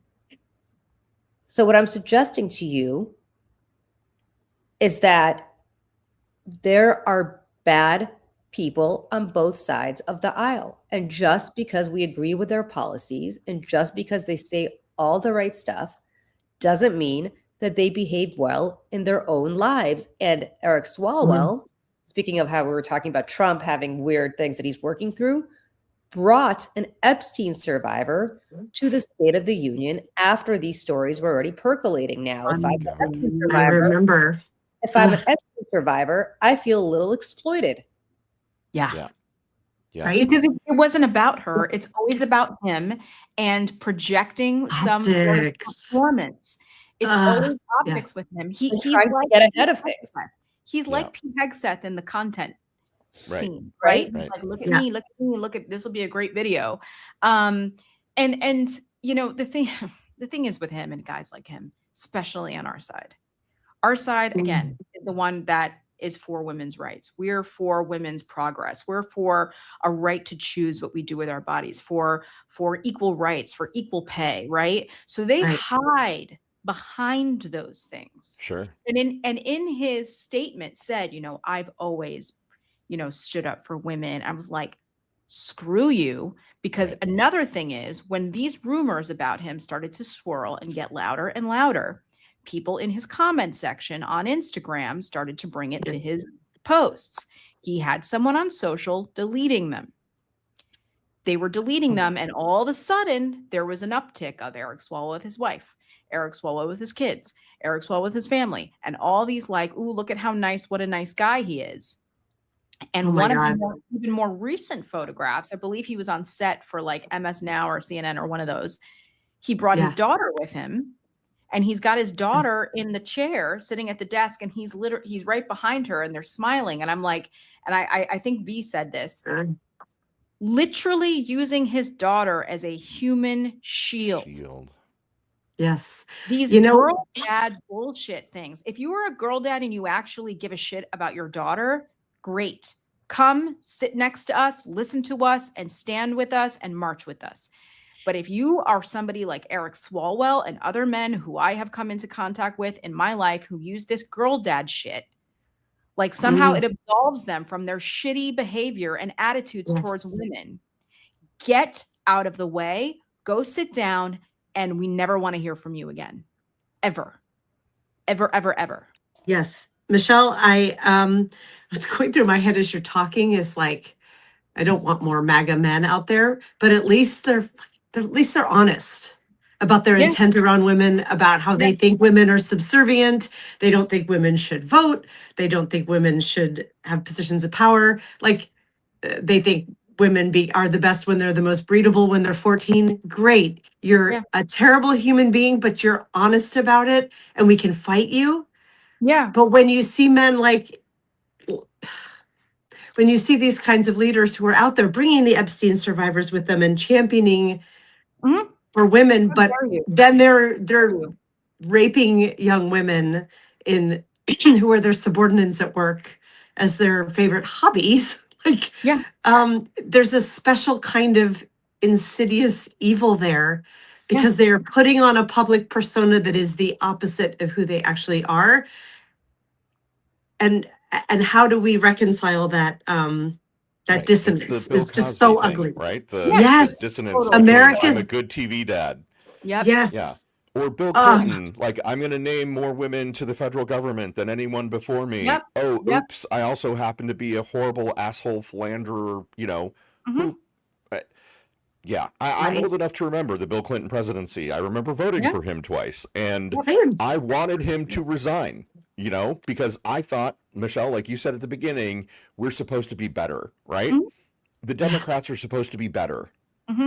So, you know, Eric Swalwell has no place in the party anymore. He should do himself and everyone a favor and resign from Congress immediately and drop out of the governor's race immediately. I don't think he'll do that, but he should. He's doubling down. I heard his statement. His statement on Instagram last night. I think it was on Instagram. The video he recorded where he's simultaneously saying he's not guilty and also that he cheated on his wife. Like, not a flex. Not a flex, Eric. I want everyone to go watch that. And I want you, and it'll hurt your eyes, but do it. Count how many times he blinks. Oh, that is a tell. I'm going to go back and watch it. he does not blink through almost all of it. And I'm sure there's some sort of like somebody with a PhD in serial killers and shit like that, and like, you know, psychopath behavior. I'm serious. Yeah. I'm laughing because you're right. No, that is a thing. Go watch it. Because I watched. I don't know what you mean, Michelle. I can't even do it. My eyes start burning in like 3 Michelle, that you seconds. actually noticed that. That's interesting. Well, I saw someone else bring it up in a comment. I was like, that's weird. And so I went and watched it. And he's got hooded eyes, so it like makes it harder to notice. But when you really look, I mean, remember Robert Durst and his like eyes when he would talk about what he was doing in that documentary, and then all of a sudden his eyes were black by the end of the series. Like, you can tell a lot about someone's eyes, and he does not blink. Okay, Does that not is blink. key. And there are people, I've seen a couple comments in the chat of like, are we sure these stories are true? Oh my God. I want to say like an ounce of cynicism at the beginning is fine. Yeah. I had and then some look to your sources. Right. Right. Like, it's okay to be like, this could be a hit. Yes, Right. especially if you're coming into the story fresh. I follow Mrs. Frazzled, and I missed her talking about this. Not if you just listen to Julie. I'm sorry, but like, No, sorry. like, If you just came into the chat. all of my Yes. any residual like, oh my gosh, I'm gonna wait a minute just to see how this man. Yes. Well, the first time I heard something or saw something on Instagram, this was like months ago. My first thing is always, is this a foreign government? Is this Putin? Yes, sure. That's right. where Is I'm this- going with it. But right. now look to the sources. Sorry, Lawrence. And this was someone who just joined the chat, I think. Because of the Tara Reid situation with Joe Biden, because, you know, she's now a citizen of Russia. Funny. That's always where my brain goes. But the second you realize that that's not what this is, my instinct is always to believe. Always, especially when when the numbers start to add up, like in terms of like amount of women. And the validated sources, right? Like, yes, people just don't make this shit up. They just don't. Right. You guys, this woman is fully prepared for Eric Swalwell to out her by name. Yeah. And she's fully prepared for that to have professional repercussions for her because the power imbalance is vast. Yep. She is a young woman. He is a member of Congress. Or at least, you know, before, I don't think she anticipated, nor did I, how fast the dominoes were going to fall for him. But before the story broke, when I spoke to her, she had no indication that, you know, Hakeem Jeffries and Adam Schiff and Ruben Gallego and all these people who are supportive of him were going to be supportive of her, or Nancy Pelosi. I mean, you know, so she fully appreciated that this might be the end of her career. And yet she felt strongly enough to do this. Again, just take it from me. This is not a Republican plant. Right. It's not some rando who showed up who was like, hey, nobody knows who I am and where I came from, but I'm going to tell you right now that I work for, you know, I work for Eric Swalwell, and he did this to me. This isn't some Republican gaming the system because they want the two top Republicans to, right? Like, this isn't.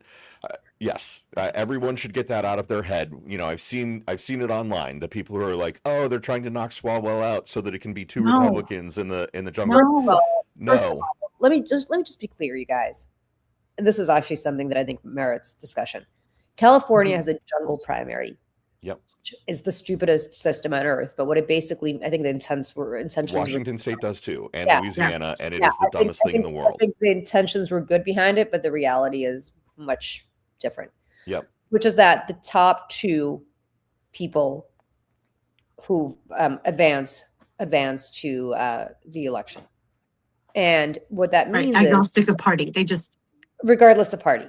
So what that means is the more Democrats there are running, the more they split up the Democratic vote, the more Republicans can advance. So right now, what you have the possibility of having in California, despite the fact that it is so much disproportionately Democratic, is that because there are only two Republicans running, but many, many, many Democrats, the Democrats are splitting up the vote, and Republicans are the top two Republicans, there's a strong possibility, are going to advance, which means that the next governor of California will be one of those two Republicans, one of whom is Steve Hilton, who, by the way, before he moved to this country, was a British citizen, worked for, I believe, Boris Johnson, but I forgot who, might have even been before Boris Johnson, but worked for the Tories in Britain, worked for Fox News, had a show on Fox News, he's a Rupert Murdoch guy. He could potentially be the next governor of California, purely because the Democrats are all splitting up the vote. Yep. And the best thing to do for Democrats would be to cull the field. So if anything, lest you think this somehow helps Republicans, this actually hurts Republicans. Right. Yep. Because you're not wrong. His votes are going to go to either Katie Porter or Tom Steyer or some other Democrat. Right. Right. But so appreciate this. If this were some long play by MAGA, they'd want him in the race. Right. Yep. Now that totally makes sense. Do you think Gavin Newsom should he be speaking out about this? I haven't heard anything from him. Yeah. He could, but he's got his own, he had his own dirt back in the day. So I don't know that he's got any standing to do that. He's probably keeping his head down because he doesn't want anybody to jump all over him. Right. And he's probably saying, I'm not going to get involved in the race, blah, blah, blah, blah, blah. Right. But He's He's asking how many Dems are running, and yeah, it's a huge field, right? And another dynamic, and forgive me if we're kind of moving into like the horse race piece of politics here. I don't mean to be that guy, but people are talking about Katie Porter. People are talking about Tom Steyer. It's interesting that it's the white people whose names come up most when Xavier Becerra, former HHS secretary, is in the race. Antonio Villaraigosa, former LA mayor, Latino, is in the race. Betty Yee is in the race. There are plenty of credible candidates on the Democratic side. I think, in a way, a bigger diagnosis of what's happening here is none of the Democrats are catching fire. Even Swalwell wasn't really catching fire. What does that say about the National Democratic Party, and what does it say about Democratic politics? I don't know if that's a topic we want to dig into today. Yeah, but I mean, look, I think they're all bunched up. It was like Hilton at 13. Right. And I think Swalwell at 11. I think Porter at 11. I think, no, it was maybe like, I take that back. Maybe it was like, I'm trying to remember, but it was maybe Hilton at 14, Steyer at 13, and then Porter and Swalwell at 11. And then I think Becerra and Villaraigosa, I think. Single digits, medium to low single digits. So again, his votes will be redistributed to somebody else, probably to Steyer. Porter, for whatever reason, people have strong feelings about her one way or the other. So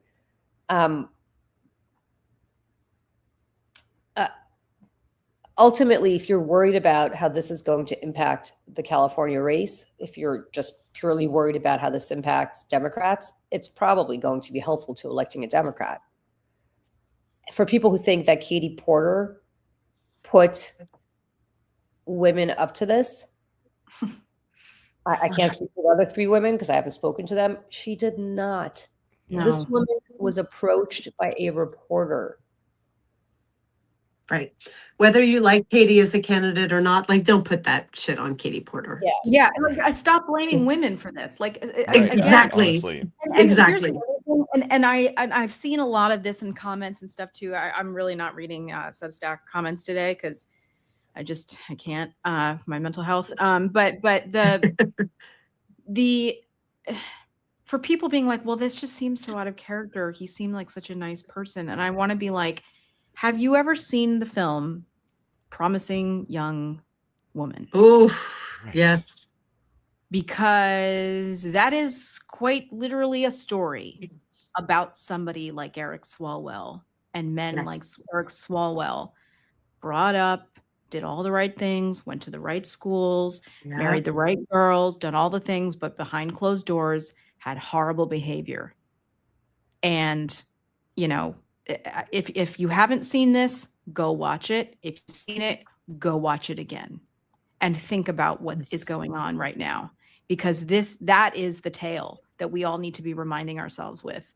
Yes, this is a narrative that we we underline again and again in this country of like, oh, but he has so much potential and promise. And the other one that I'm seeing a bit in the chat is, well, she is such a bitch. Like that's Katie Porter, she's mean or she's bitchy. And I'm like, bitches get shit done. Yes, well, bitches get shit done. Thank you. Katie Porter does abuse her staff pretty hard. And Yeah. but at the same time, though, I don't love that. If she was listen, I don't know that I'd be friends with her in my life, okay? But like, is she sexually abusing anybody? No, not that we know of. She throws shit at her staff, like she like it's bad. It's like the stapler situation with the other one. And we've seen some of the video, but at the same time, though, it's like it's not this. And quite frankly, do you know how many men treat their staffs like Katie Porter does? Oh, for and sure. Nobody says anything. I think that's the thing I'm sticking on here is that like men are allowed to be like that. And it tends to come down 10 times harder on women. Right. And I don't With have men, it's like he's an asshole, but he gets things done, right? With women, Yes. it's she's a bitch. Right. Yeah. But for women, it's like, well, why isn't she nicer? Why is she so mean? Why is she this? And I'm like, okay, like women are allowed mommy. Because Come on. mommy isn't here to like spoon feed you your work. Right. But I hear your point, Julie, that she's like actually physically abusive. That is intolerable. Yeah. Yeah. I mean, listen, I think ultimately, if you can't treat your staff with respect, you're not going to treat your constituents with respect. Like I just and that 100%. applies to people who are harassing their staff, as it turns out Eric Swalwell was allegedly doing, or people who are throwing shit at their staff, or people who are just screaming at their staff like for no reason or denigrating them as you know, personally. And it's not to say that you can't be like, hey, you're not doing a good job and you should do a better job. That's the other thing. And that's where the pendulum swings in the other way, because I've been called a bitch and I've been called all kinds of names because I ask people to do their jobs, or I expect people to do their jobs. Because I'm like, I have a certain threshold of, you know, excellence that I request from people who work in, you know, with me. I don't think I'm mean about it, but I've been called a bitch and all sorts of other things and demonized. And if I was a man, nobody would do that. Nobody. Yeah, it depends how you're asking.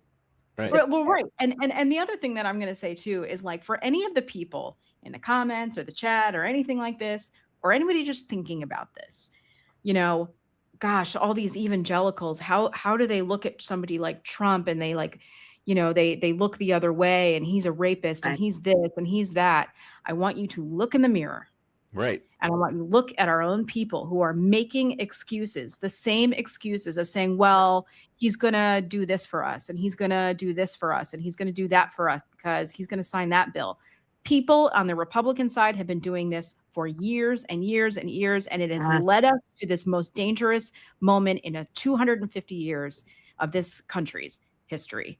And that is what has led here, because people are so consumed with their own agendas and their own power and their own pocketbooks that they've excused all kinds of horrible, not only just human behavior, but unconstitutional shit and law breaking, to the point that we have Donald Trump in office. And now they're even more now saying, I don't care because he's going to do this for me and the Heritage Foundation, Project 2025, and blah, blah, blah.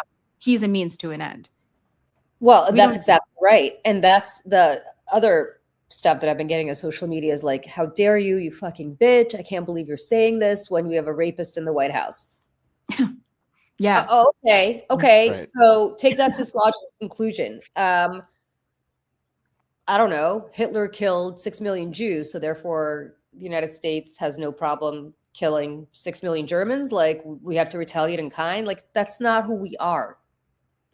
Right? Like that's not who we are. It's just not who we are. And yes, Anne-Marie, Hillary's staff, I worked on the Hill with Hillary, loved loves Hillary. Loved her. Everyone loves her. She treated her staff really well. I mean, I will never not sense, grieve. right? She seems like the sort of person who you got her back, she's got yours. Like, you know. My friend has been doing her hair for years and says that she is a wonderful, wonderful person. I will never not forgive us as a country honestly. for what we did to her, and not the way Yep. the world would be so different. Yep. Um, So, look, like, we don't, just because the Republican, like, I'll give you an example. I tweeted this out about Swalwell, and who retweeted God. it immediately yesterday? Ready for this? My old friend, Rick Grinnell. I'm like, sit down and shut the fuck up. You have the temerity to retweet about what I said about Eric Swalwell while you're defending and excusing Donald Trump? Like, are you joking right now? Yeah. But you need to take a snip of that and post the video of just you saying that. Fine. But I mean, like, it's just inexcusable. But we don't have to be like them. We don't have to be like them. And this whole notion of the only way we could win is if we play dirty like they do. I mean, to an extent, yes, but not this way. Not on like this stuff. Not on this stuff. Because who are you leaving behind? You're leaving behind women. Yeah. Because then they have nowhere to go. The way to play against them is you're going to redistrict, we're going to redistrict too, right? Like that's the reply in kind. Not that's this. Make a nasty ad. I'm gonna make a nasty ad. Like that's where my brain goes. Yeah, for sure. I'll make that dirty ass ad, and I won't even feel bad about it. I think Democrats need to go much harder, 100%. Meaner. Absolutely. But not on issues around this. Not on civil rights. No, right? Absolutely not. Not on civil rights. Right. Like, the only way we can save democracy is to go along with abolishing the 19th Amendment. Screw you. No. Yeah. Oh my gosh. Yeah. That some of the progressives like make me a little crazy. We're like with like the dismissal of a lot of women's stuff, like that sometimes can happen. And I know people are gonna go, oh, what are you talking about? What are you talking about? The misogyny that happens sometimes in progressive spaces, please. And it's sometimes I'm supposed to excuse, we have to welcome in pro-life Democrats. Yes. No, I don't. The whole Big Ten thing drives me crazy. I don't have to welcome pro-life Democrats. Why would I have? Why? I don't care if they have a D or an R next to their name. If they're going to, if there's a razor thin margin in a vote in the House about women's reproductive rights, whether I'm going to bleed out in a parking lot or if someone can give me a drug to save my life if I'm hemorrhaging after I have a baby, I'm going to pick the person who's going to save my life. I don't care who they are. Yeah. So the person who acknowledges, that we have bodily autonomy. Half the population. This same thing happens in queer spaces and queer politics too, right? Like the conversation that's happened over the last decade about whether or not gay and lesbian people trade trans people down the river because, it was awkward and inconvenient to support everybody. Like, again, I'm old enough to remember when the Human Rights Campaign was actively promoting legislation that would have excluded trans people from, from protected class definitions. And that's inexcusable, right? That's the we T. cannot be the party that trades and horse trades on the rights of people, whether they're women or trans people or gay people or black people or whatever. 1,000%. That's how we lose. It's not a win. It's just not a win. You can barely call it progress, in my opinion. Other people see it differently, but that's whatever. And I'll give you an example. Like everybody, like Hassan Piker has been a topic of discussion, and oh boy, the last couple of years. Here comes the chat. Okay, I'm not even going to talk about Israel right now. I'm going to talk about calling Breonna Keller and other women who work at CNN the C word and bitches. Mm-hmm. Right? He called her and other women the C word. Mm-hmm. You know what? I don't give a shit if you think we need our own Joe Rogan. You don't excuse that. You just don't. Right. How is that acceptable? And people are like, well, wait a second. We need to fight fire with fire. Do we? Is there a different way to maybe make your point if you disagree with Breonna Keller? Right. Right. I mean, that's what I'm talking about. So, like, spare me in the chat, by the way. Like, this Listen, I'm watching the chat, and I think you're okay so far. Well, right. I mean, whatever. Every time I mention Hassan Piker's name, it's like, Oh, I know. It's like, I'm only on Substack. I'm not watching the YouTube chat, so the Oh, YouTube okay. chat definitely tends to get spicier. So yeah. it's okay for now. We'll see. I'll just So, kick people out in the chat. I don't have no problem with that. I gotta say, like, you don't need. It's just it's basically what we were saying before about like how you treat your staff. It's also how you talk about people more broadly. Mm-hmm.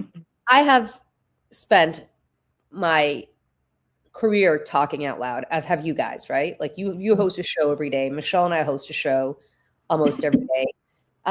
You know, I was on TV for many years. Like there is a lot of things that I have said in the public space over the years. And I'm sure some of it in retrospect, I can't, you know, I'm sure if somebody finds a couple of clips of me saying stuff that probably is inexcusable. Right.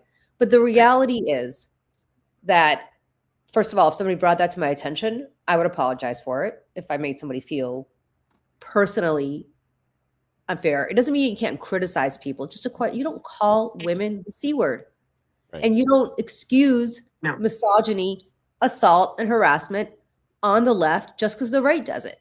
Right. And just because Donald Trump demeans women doesn't mean that we need to demean women. And just because Donald Trump and the manosphere calls women the C word doesn't mean that we have to call them the C word. No.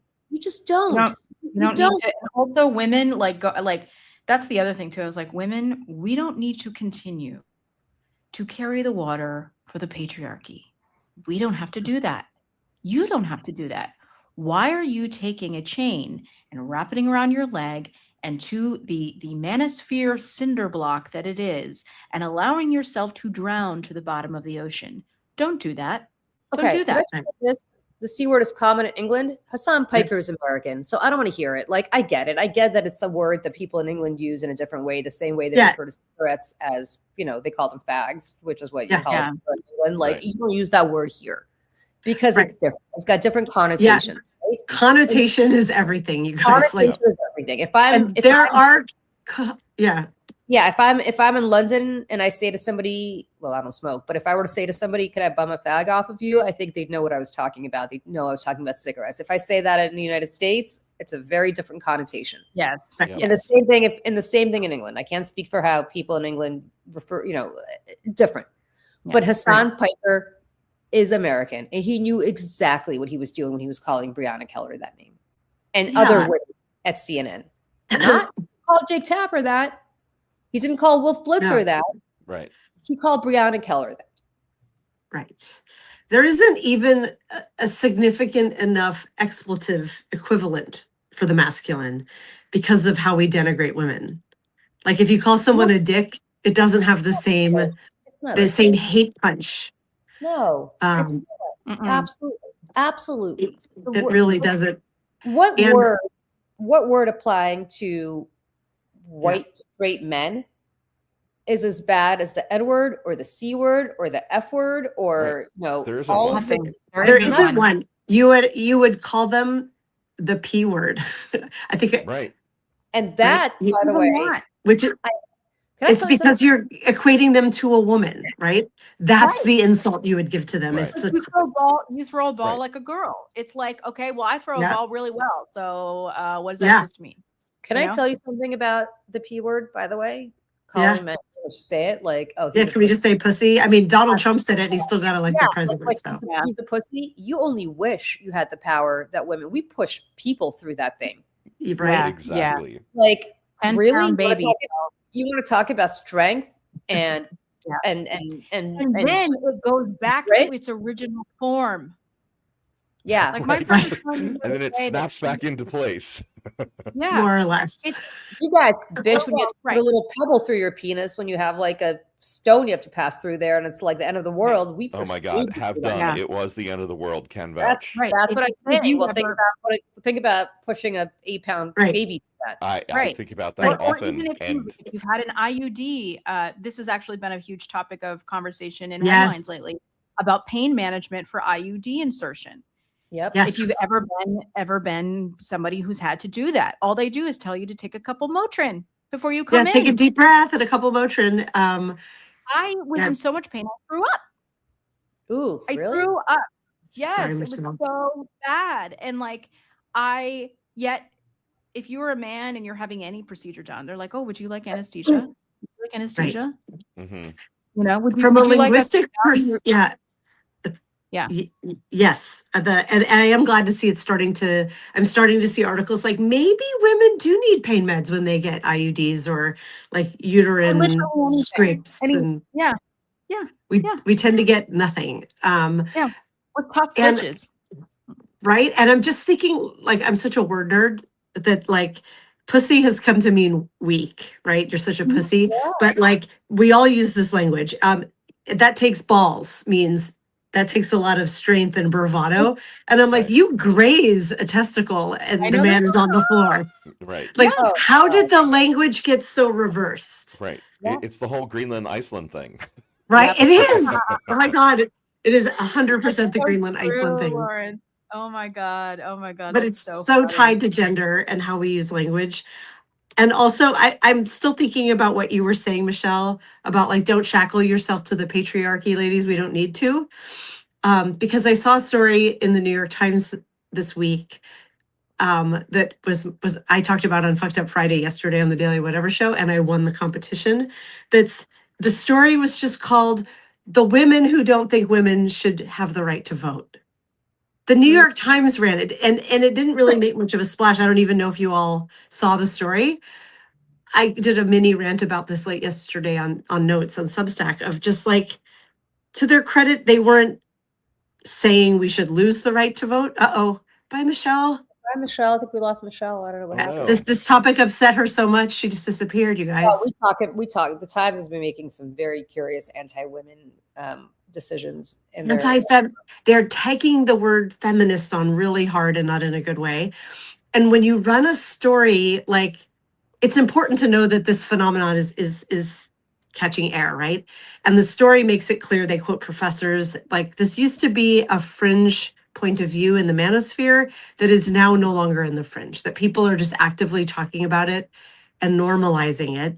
So good on the New York Times for making people aware, but very bad on the New York Times for not also making it clear of like, half the population's right to vote should never be questioned. Right. Oh, the Times. And it's so dangerous. I'm actually working on an iPad right now for my nonprofit about this. The Times has been making some very interesting decisions lately about women, like very interesting decisions on the op-ed page that are not coincidental. And I don't understand. Something's coming down the pike and they're trying to, I don't understand what's happening. I know. It's been a few years in coming and it's escalating. Like one of the first stories I wrote on Medium when I joined 3 years ago was a response to the New York Times, who wrote about menopause in the workplace. And it was just like, oh, women are leaving the workplace because menopause is hard. And I was like, do you know how much damage you're doing to anyone who has a face that looks like mine, who still works in like corporate tech? That there was just like, oh, women can't keep up. They're brain foggy. They can't do things. And I'm like, oh my God, battling the language around menopause is so hard already. Thanks, New York Times, for making it even harder. The ageism at work, even more challenging. But it's escalated to such a pace now that they're like that story they ran in December that was like, is feminism harming the workplace, that everyone blew up about? And now they're like, here are other women who think women should lose the right to vote. Like, and they just said something a week and a half ago, which was like the Me Too movement is dead and it did more harm than good. And I'm like, because of Lindy West's book. You're right. Yeah. And you know what my attitude is? No, not even because of Lindy West's book. No, she's separate apart from that. It's like, okay. I don't think I've seen that one. No. It's literally like the Me Too movement set women back. I'm like, okay, let me just say this. We have been trying to submit an op-ed to the New York Times for years that they have refused to take about what is happening in the Me Too movement right now. So here's what's really happening in the Me Too movement. Gretchen and I were the impetus behind passing 2 federal laws in the workplace One, to get rid of forced arbitration for sexual misconduct. One, to get rid of NDA, pre-dispute NDAs for sexual misconduct. The only two laws of the Me Too movement that passed federally. Those laws are working so well that there are, I mean, there have been a couple studies that have come out about it. Like, I cannot tell you the good news about what the Me Too movement through these laws has accomplished. The Times refuses to run an op-ed talking about it. So no shit, people think the Me Too movement's failing because the Times refuses to cover the successes. You know, in my, I'll leave it to you We're guys. right about this, Julie. I didn't know. I will leave it to you guys to ask, why is the New York Times refusing to cover the good news and only covering the bad news? If it in my bleeds bleaker moments, I think the cabal that's apparently really running the world showed Bezos and Salzberg and whoever, no, we're really taking over, like 100%. You can't stop it. We're gonna turn this into a patriarchy, theocratic state, and they're all obeying in advance, right? Like in my darker moments, that's what I think is actually happening. That they're laying the groundwork to get us all used to the idea that Gilead is coming. But it is like, the media has a responsibility here to at least cover the news. Like, we're giving you news. I have studies. It's not studies that I've done. Stanford University has done studies. Penn State has done studies. Study after study after study. University of California has done studies. Study after study after study has shown what these laws have done to help women in the workplace. Nope, we're just not gonna, they won't even take an op-ed. Forget actually assigning a reporter to cover it. They will not take an op-ed, but they will take 100 op-eds about how the Me Too movement sucks. Right. Like in this Ohio diner, we asked a Trump voter what he feels about Me Too. Like, you know what I mean? That's right. Yeah. Exactly. The diner in Pennsylvania. Yeah. Oh my gosh. Well, maybe one of the ways to combat that, it's one of the things that gets me up every morning, is like putting these stories out there. We're doing it here, but I am starting to try pitching outside of Substack a bit more. I was doing it a couple of years ago, and mine is more memoir writing, but like the culture moves the politics. So if you can get the personal stories out there that grab people's hearts, it starts moving their minds. Amen. Too, and that starts moving legislation. So my brain is rattling through all of these like cultural people. Like, let's get you on Dan Savage's show to talk about this. Like, he would absolutely, I bet he would bring you on in his like what does he call it? What You Got, his feature where he wants to talk about like research and legislation that's it's a sex advice like sex and relationship, but his blast radius and his cultural impact is huge. Oh, huge. I love Dan Savage is great, and he's like a gay Catholic, funny, like just Seattle, right? Roommates with Rick Santorum in college, like I mean, funny. Dan Savage is the person who turned Santorum into a dirty word. Like, that was his thing. Right. Yes, his listeners, he said, what can we make Santorum mean? And everyone voted on it. And do you know what it means? Yes. Okay. Yes. You know that I asked the Santorum about the Santorum? Wait, you did? Mm-hmm. Oh, you did? Mm-hmm. What did he say, Julie? What did he say? So just for people who don't know what the Santorum is in the chat, I'm not going to say it. I'll say it. Well, go ahead, Dana. Why don't you say it? I'm trying to remember. It is the frothy output that is excreted following anal sex. Right. The mixture of mix of lube and fecal matter. So when I was a Fox, and make sure you say frothy because that makes it so much worse. Which is great. So carry on. I have a latte down here, so I'm gonna not drink that now. And half white, half brown. Based on with a lot of colors and textures happening. A lot of color overlap. So so I was on a show at Fox called Outnumbered, which was for very, very typical of Fox News for women, and what they would call one lucky guy who would rotate every day. And the one lucky guy would sometimes be people, you know, who could go from the network, and sometimes it'd be prominent people from outside the network who would anchor the show with us for that one day. And in 2016, when Santorum was running for president, as were a whole bunch of other Republicans, they would all come through and they'd all be outnumbered with us one by one. So Santorum outnumbered. Okay. Outnumbered. So the guy would be outnumbered, although really the person who was outnumbered was me, because I was a Democrat and everybody else was a Republican. They'd all gang up on me. It was great. I loved it. I loved it. And I say that sincerely. So, so Santorum, who, by the way, privately, surprisingly, was really nice and lovely. Like, I hate to say this, but he brought his daughter. Like, it doesn't excuse anything, but because he was pleasant. We can all contain multitudes, right? Like, right. So I asked him off air. I didn't want to do it on air, but I asked him off air. I said, "So let me ask you this: how do you feel about having your last name be a noun?" Oh my God! And he was like, "It's been really difficult for my kids. It's really difficult for my family. You can't imagine how terrible it is to have." And I'm like, "You can't imagine how terrible it is to be somebody who's doing this to gay people, right?" Like, and I kind of said that to him in a much nicer way, because I wasn't being like, sometimes I'd be a bitch to these people. They were not nice, but in his case, he actually was nice. I said, yeah, but you could kind of understand where like people come from because of your views on LGBTQ issues, but you don't understand. This is very personal. It's very personal because it is personal. Right. It is personal, dude. Welcome. Kind of understand, like, it is personal. Think about how personal it is for somebody who's, you know, gay. Right. So yeah, you're dictating to them who their family can be. I know, as human beings. That's personal. Right. Is your family having a hard time? BOOHOO, right? Like, yep. So it is true.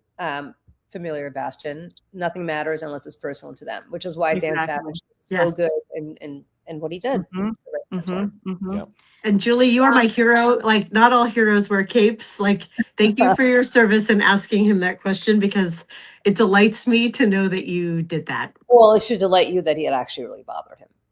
Of course it does. And he was fully aware of it. Yeah. And he admitted it. I love it. Yeah. That's what you have to go for the jugular with it. And that's where you play dirty.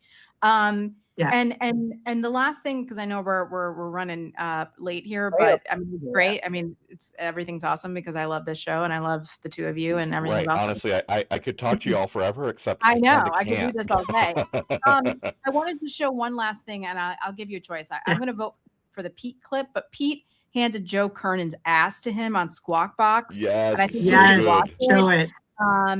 It's delightful. I have not the whole segment, obviously, because it was very long, but this is just this is the part that he handed his ass, and Joe Kernan I thought was going to start crying the way he was pounding his fist on the table like a little baby who can't regulate his emotions. So we're going to watch that together as a family. Here we go. Okay. And look, I'm saying this as somebody who knows what it's like to be sent to war by a U.S. president. And when a president sends you to war, when you and your buddies are on that gray tail plane going into a war zone, you do it with some level of confidence, some level of assurance that your chain of command, all the way up to the President of the United States, would not do this if they didn't have a choice. Now that we're there, do you hope this has a successful outcome? There were 40,000 Iranians that were slaughtered by the same regime. 47 years of killing Americans, stirring trouble all around the world. And how do you feel about that regime being left intact by this president? I don't know if that's going to be the case, and I don't know what might happen. Is that an argument? So you don't want this to work, and it was just a bad move? You want us to pull out now? Well, look, there's no obvious way out now, but I want to make sure that this ends in a way that, first of all, our economy can recover, that we're not paying so much for gas. I mean, right now, oil's $100, jet fuel's $200, gas is over $4, diesel's like $5.50. You averaged $3.80 under Biden for 4 years. Yeah, and when we left, inflation was lower than it is today. You accounted for 21.5% price increase. This president took the inflation rate up. This president took the inflation rate up. It's more than 3% year on year. You saw the numbers just come out. It's more than 3% year on year. Okay. Isn't it? Am I mistaken? It is. The math is direct. It fluctuates each month from 2.7 to 3%. It's higher than when he got here, It's Joe. not 9%. His central campaign promise was he was going to take inflation and drive it down, and instead he took inflation and it's up. I thought in the Fed, it was 3 when he got here, and now it's more. It could not be simpler than that. It's around 3, and we're involved in a war. He said on day 1 it would go down. He came in on day 1, and now it's up. It's up to 3%. It was 21.5% price increases it would go over down 4 years. Over 4 years, it was 21.5%. He promised it would go down. Democrats own the affordability crisis. Listen to me. Period. Why did the president fail to keep his promise? You don't think Democrats own the affordability crisis? Why did the president fail to keep his promise to lower prices, in your opinion? I'm laughing because this piece of it is basic. The president did say that he wanted to be in office to bring inflation down, and he has not brought inflation down. That's all. He drove it up.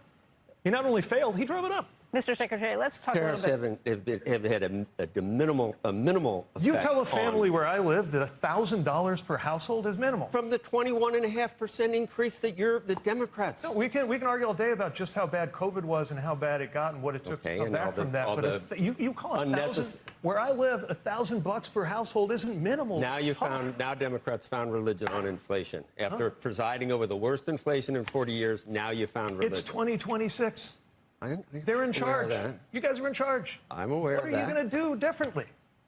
Look, what are you going to do differently to make the prices actually go down like you promised a year ago? Number one, we got to get through this war, and you've heard people. We got to get through this war. We didn't have to be fighting this war. What are we doing? That's a matter of opinion. You can't say that. It's a matter of opinion that I share with most Americans and a large number of Republicans and a whole bunch of MAGA people who bought into this president because they actually believed in what he said he would get us into the war. 75% Republican approval for the war. You don't start with the approval you have within your own party. But the point is, the MAGA coalition. Democrats aren't going to approve of anything. I'm talking about Americans. Americans disapprove of the president and their right to do so. He's got the same approval rating other presidents have had at this point in the term. A little bit above, 42%. This president right now is unpopular for very good reasons. One of which He's is no that he's more made unpopular life than more Obama expensive. was or Biden was at the same time at the same point of his presidency. That depends on which polls you're looking at, but by and large, no. I'm sorry, but like I've been out on the trail. I was in Marjorie Taylor Greene's district. Marjorie Taylor Greene. This is a Trump plus 38 district, or it was. I know we the had numbers. 500 people. You'll get a chance to prove that in November this year. Okay. We had a chance to prove it last week. The Senate might go. I understand that. Yeah, because people are presidents make difficult decisions, obviously. Yeah, but usually they make difficult decisions to try to make other people better off. This president's made decisions to make himself better off. That's definitely happened. If you're the kind of person who can pay $1 million for the entry fee to Mar-a-Lago, then you're doing great. But everybody else is hurting right now. Mr. Secretary, And by the way, Donald Trump is hosting a dinner tonight. There's it's $1 million a plate. $1 million a plate. In Virginia. Break some news here and say I'm in an imaginary throuple with Pete and Chasten, and you can all be very jealous. They're wonderful. Oh my God, Lawrence, I'm coming over for like brunch if that's the case. I love him. How could I not love him? He is so good. I love that good. man. And also, like, this is such a reminder of why I literally have not turned on like cable news in years and years, because like it comes from like growing up with a really aggressive, angry father who just yelled and put everything down. Like, did you see me doing this while it was on? Like, you can't argue with someone who is so dogmatic and so just on the attack like that. And yet he did beautifully. But oh my God, it's such a terrible way to try to have discourse like that. It's so unprofessional and it's so rude. Yeah. And because it's so foreign to me, because I never watch, I just read news. I'm like, oh my God, no wonder our country is such a mess. And it's so masculine, right? It's a tactic that they do. They just continue to talk and talk and talk and talk and talk. Like, and Scott Jennings does this. He'll just continue to interrupt. And I will say, and I'm going to humble brag here, that Pete Buttigieg's first campaign event, where he hadn't even launched his campaign yet for president, was in New York in a bar. And I was there. It was a gay bar in Chelsea. And there was like me and like, I don't know, 60 people or something. And it was awesome. And I've been to several of his events since. I took a photograph. I have a photograph framed of me and Pete back here. I love Pete Buttigieg, and I think he's fantastic and very proud. Let's all work on his campaign. Very proud of my fellow millennial. I think he's one of the best. So, well, we're gonna have Pete on the podcast. Listen, Can you? Oh my God, when? Are you really? Working on it. Yeah, trying. Put in a good word for the Daily Whatever show. He is literally, when Dana was like, who are our stretch guests? Like, who are our reach goals? I was like, Pete. Yes. He joined Substack, and I reached out immediately like, you'll probably never see this, but I'm gay and in Indiana. Right. Can we please be best friends? He is literally our, like, if we actually, the two people we named, like the off the cuff ones, you said Pete Buttigieg and I said Jane Pratt. Yeah. Wow. Who's coming on the show. She is? Wow. Yes. I went live with her last week, spontaneously, after months of writing her and trying to book it and us going back and forth. She was like, can you go live right now? Is she in Substack? Yes. She is. Oh, wow. She has another Jane Pratt thing. I'm going to hopefully write for her too. Like she's, she's launching a new thing. Like her impact on me and so many other Gen X women is immense. So if we've got Jane, Pete's next. Right? Julie, who's your white whale? Yeah. Who's my white male? White whale. No, not white whale. Oh, that's a good Help you question. upside White down. whale. I don't know. Who's yours? Colbert. Oh yeah. Oh my God. Colbert or Mark Maron. That feels doable. Don't know Mark Maron, but Colbert, I've got many 1 degrees of separation from Colbert. Me too. But like it would have to be after his show. You know what I mean? Yeah. Right. When he's done. Yeah. Oh my Stephen God. Colbert is the nicest. Stephen Colbert. The nicest man. He would do it just because he's a nice guy. Like Stephen Colbert is just good people. He still teaches Sunday school every Sunday in Montclair, New Jersey. He's just Oh my God. Oh, and just the last thing about that on our way out, because I want to talk just like 2 seconds about how Catholic he is. And I've been talking to a lot of sort of cradle Catholics in my vicinity. Cradle Catholics being you're born into it, you know, even culturally. Like my mom's Catholic, my sister's Catholic, my whole mom's side of the family's Catholic. I couldn't be baptized Catholic because my dad wasn't Catholic, which is a rule now that has been thrown out. So I had to be baptized something else. But anyways, and I went to church a little bit as a kid, but like I'm not a believer. But like I feel like most people in my generation who are cradle Catholics are non-believers who don't go anymore and the whole thing. Right. And feeling in this moment right now, and I've seen it all over line and group chats and everything. Everyone's like the cradle Catholics are being called back home to back to the Catholic Church. People are feeling so moved by this Pope and this administration's behavior towards Catholics that so many people are like, all right, you asked for it. We're going to come back and y'all aren't going to like it because we're liberal. We're liberal Catholics. We're gay Catholics. And like, we're going to come and take over because when you've got this administration threatening the Pope, and the Pope has now said he will not go back to the United States while Donald Trump is president, should send every Catholic in the United States a message that you are not safe. I'll tell you this. I'm not Catholic. I'm not even Christian. I'm Jewish, but my husband's Catholic, and my husband is talk about cradle Catholic. My husband still goes to mass almost every Sunday, but I mean, he belongs to a church that is very liberal. Our Lady is my gay friend Bill, who also belongs to the same church, calls it Our Lady of Hey Girl Hey because Bill gets more. I love that. He literally gets more. I want to go to there. Our Lady of Hey Girl Hey. Okay, so Bill's at an age now where he's like, I don't go to gay clubs anymore. He's like, I literally meet men at Saturday mass, the 5 o'clock mass on Saturdays at Our Lady of Hey Girl Hey. So if you come, that's perfect. Like dance turns into yeah. So totally, like, do you guys go on Saturdays at 5 or do Sundays? Who? When you go with Jerry? Well, I don't really go with him, but he goes on on Sundays. But I did go with him last week. I did go with him. I saw on your Instagram or something that you Yeah, went. because it was Easter, I went with him last Sunday, and I've got to tell you again. Let me stress: not Catholic, not Christian. Can't quite say I believe in God. Period. Like, so none of this. You're in should be good company. Yeah, Right. none of this should be my cup of tea. But it was so inspirational to me because this priest stood up at Easter Mass and gave the podium, the lectern, whatever, I don't know what it's called. To the pulpit, right? Isn't it a pulpit? Yeah, to the head of the church's LGBTQ committee, who was like, "Hey, we're having an LGBTQ gathering here next, whatever day. Like, we want you to sign up and we want you to join." And I was like, "This is the Catholic Church?" I'm like, "Really?"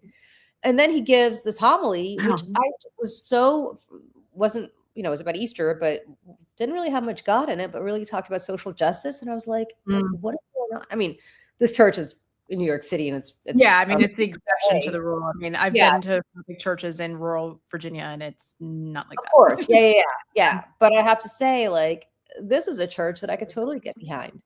It's a great, it's wonderful. And so, and I've gone with him we spend our weekends typically in Pennsylvania. We're in New York today, but we typically our weekends are out in Pennsylvania, and I've been to church there, and it's not the same. But but this Pope, and we could talk later about our Opus Dei obsession. Michelle and I read the same I book. want to have Shannon Ravitch on. Yeah, but he's like trying to get rid of Opus Dei. Like, he's doing good work. Yeah, good guy. Which, by the way, has taken over our government in ways that I think people don't appreciate. No. And I love this. And I love the idea of the cradle Catholics being like, we've got Pope Leo's back, and we're back. Yeah, like they're like, you've summoned us, like, and it's all it's funny because it's, a lot of my Jewish friends feel like culturally they're like, I'm a cultural Jew, but I'm not a believer. And there is like sort of this flavor of Catholicism that's kind of like that. It's kind of a cultural thing. And I didn't even realize that I had it really until I left, and moved to New York. And you start to realize, I was like, I grew up around so much Catholicism that it just sort of permeates, just certain traditions and things like that you don't realize. And I wasn't baptized Catholic for reasons of the priest refused because my dad wasn't Catholic, which is like the stupidest thing ever. But like that version of the Catholic Church, Julie, that you're describing is like even closer to Episcopalians. Like, I go to the St. John the Divine very often and support their programming just because I love them. Same sort of messages, very progressive, very welcoming, very inclusive. And it's, a safe haven for people. And, if churches were more like that, maybe more people would go. women, and started treating women kind of equal to men. And well, then there's that. Yeah. Right. And Yes. stopped And excusing the abuse of little boys and things like that too. Yeah. I mean, I think hopefully we've moved past that. Hopefully. Yeah. I hope so. Yeah. But, yes. All right. Everybody. Since nobody here is Catholic and we're opining on something that has nothing to do with any of us, I think maybe it's a good time to say goodbye. But we are like lapsed Jews though. And I'm thinking the same thing of like, I posted a note on Substack and also on Threads about like what it feels like as a Jewish person watching the way Israel is behaving right now, and how never again, how it's not being lived. I'm doing a bad job of paraphrasing my own note, but I had so many people weigh in and be like, it's really nice to hear from a Jewish person saying this. And I was like, there's loads of us who feel this way. At least like the people I know are like, anti-Semitism and anti-Israel should be very, very different things. And I'm like, oh, what would be the equivalent of like a cradle Jew? Why would we return? We don't have to belabor this because it's a whole separate show. I wouldn't call it anti-Israel. I would call it anti-Netanyahu. Right? Sorry, anti-Nazi. Yes, to clarify, anti-Israel's actions. Because Netanyahu is Trump, and like we're not anti. I always say this: we're not anti-American. We're anti-Trump. Absolutely. I will say, I'll speak for myself, I am 100% not anti-Israel. In fact, I am very pro-Israel. I am just anti. Netanyahu, and for all the people here who are going to start saying to me that it's a racist construct and yada, yada, yada, and you can't be pro-Israel. I've heard it all before. Stow it. We disagree. That's all there is to it. Right. Bitches get shit done. And +1 to all of that. Yes. I spoke carelessly. But there is a big disagreement there because people just don't like the notion of Israel as a project, and that I just disagree with people. So there you go. Okay. All right. You guys, we've been at this for 2.5 hours. So I know. So much fun, Okay. but I'm So absolutely starving. I know my husband just brought me my matcha. He's probably like, "What are you still doing in here?" No, my son Yeah. is 12:30. My time. I gotta wake him up. Like, Yeah, my kids are my eldest just texted me. I can see, hi. I'm like, okay, yeah, but hey, I'm still down here. But at least it's 9:30 your time. It is 12:30 my time, and he's still in bed. Right. By Yeah. the way, guess what I'm doing tonight? Randomly, What's I'm that? actually- Michelle, I'm leaving the house. First of all, You Ooh, what are you doing? Wait, symphony, opera, what is it? Something amazing cultural in New York. well, it's not symphony or opera, but I'm going to go see Jerry Seinfeld do a stand-up. Oh my God. That's so Wow. cool. I'm going to New Jersey to do it, which is hilarious because he has a residency at the Beacon, which is Yeah, I was like, when you first said that, I was like, at the Beacon? down the street from my house, but instead I'm getting on New Jersey Transit and going to New Jersey to go see Jerry Seinfeld because we have friends who invited us because they had tickets. But yeah, so there you go. And next week, Julie and I are going to a Yankees game. Yes, we are. Amazing. My husband and I, we had 2 extra tickets along the first baseline, I believe, sort of like in the home run area. And he's like, "Do you want to bring someone?" And I was like, "I'm going to ask Julie." I was like, maybe Julie and her son would like to come, and so we're all going to go to a Yankees game. It's going to be great. We're going to go. That's Yeah. awesome. I love that, and I'm so super jealous. That sounds like so much fun. And to touch back to next week, I did tell my children that Lady Gaga's parents live in your building, Julie, and they were like, "When are we going to go visit Julie?" This is Julie. It's not Lady Gaga. I mean, anytime. First of all, standing invitation, but second, they are the best. I love them. Joe and Cynthia Germanata are the bomb. Like, Joe, as I said, is big MAGA, so like we disagree on that. But from a just great neighbor perspective, wonderful, wonderful, wonderful. And they are both massive fans of my little Hagrid, my dog. So based on that alone, we love the Germanatas. They're great. Which is not to say that I've seen Lady Gaga here a couple of times, but not often. Stephanie. So yeah, Stephanie. Stephanie You saw her at all is I keep saying best skin of anybody I've ever seen. So good, which we talked about last week. But anyway, yes, we did. Yes, I have seen Teresa. I have seen Lady Gaga in the building, and she's she's. I can't say she's effusive, or she'll say hi, but she's not like. We're not buds. Yeah, I will say this. When I was renovating this apartment, I rented an apartment from her parents because they own a couple in the building. Okay. Just because I didn't want to move, I didn't want to Yeah. dislocate my son specifically. And so I was like, if we could just rent for a few months in the building. So I did while I was renovating this place. And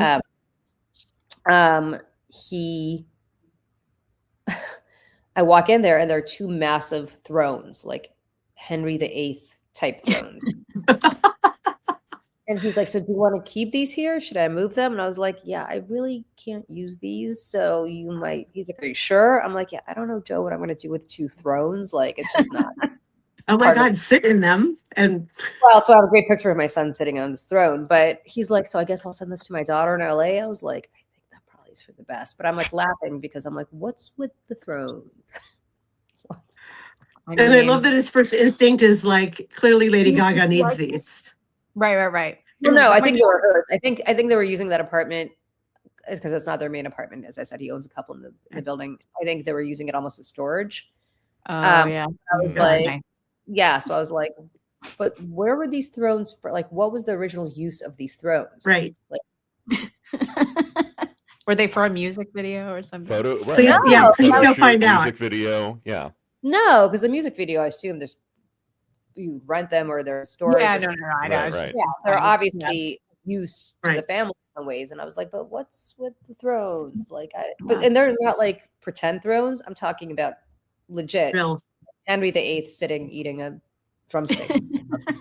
I mean, my God. I get it. If I had more money than I knew what to do with, if I was roaming around Europe and I came across a throne for sale, I'd be like, I'm buying that. But there were Yes. matching thrones, Lawrence. 2 matching thrones. Well, sure. As one, but there's only one king. But So you're You're queen. queen. Or no, you're the queen always no, friends. The prince queen always consort. has a smaller throne. Always. Not in Really? my house. In my home, we would have equal thrones. It's Well, symbolic. No, there's no equal throning in the monarchy. Always the Sure. monarch always has a bigger throne than the consort. So Okay. In the wow. Danarchy, In the they would be. Right. because you're equal. Did Philip sit on a smaller throne than Elizabeth? Yes. Yeah. Lower. I guess so, right? Yeah. Lower. Yeah. Okay. Philip did not sit Kind of on odd. it. I'm Philip into did it. not sit on it because he was a consort. Camilla Yeah. sits on a smaller throne than Charles. Yep, because she's queen. He wasn't even king. He was just a prince. He was a consort. He didn't even have a throne. Right. These are things that I think about at 3 a.m., by the way. That Right. No, men think about the Roman Empire. You think about throne sizing. throne sizing. I think about a lot of stupid stuff. Yeah. Like, No, but yeah, your mind, Julie, is a wonder. That's a my mind brilliant. is not a wonder. My mind's speaking of brain fog. So I gotta go. I gotta wake up my child here and Yes. to like All eat right. lunch, dinner. I don't even know what it is right now. Who knows? All right, ladies. And just programming note, please, if you haven't checked it out yet and you love the show, The Americans, or you haven't seen it yet, please come watch The Americans with us. Episode 4 dropped on Thursday evening. It's on our YouTube page.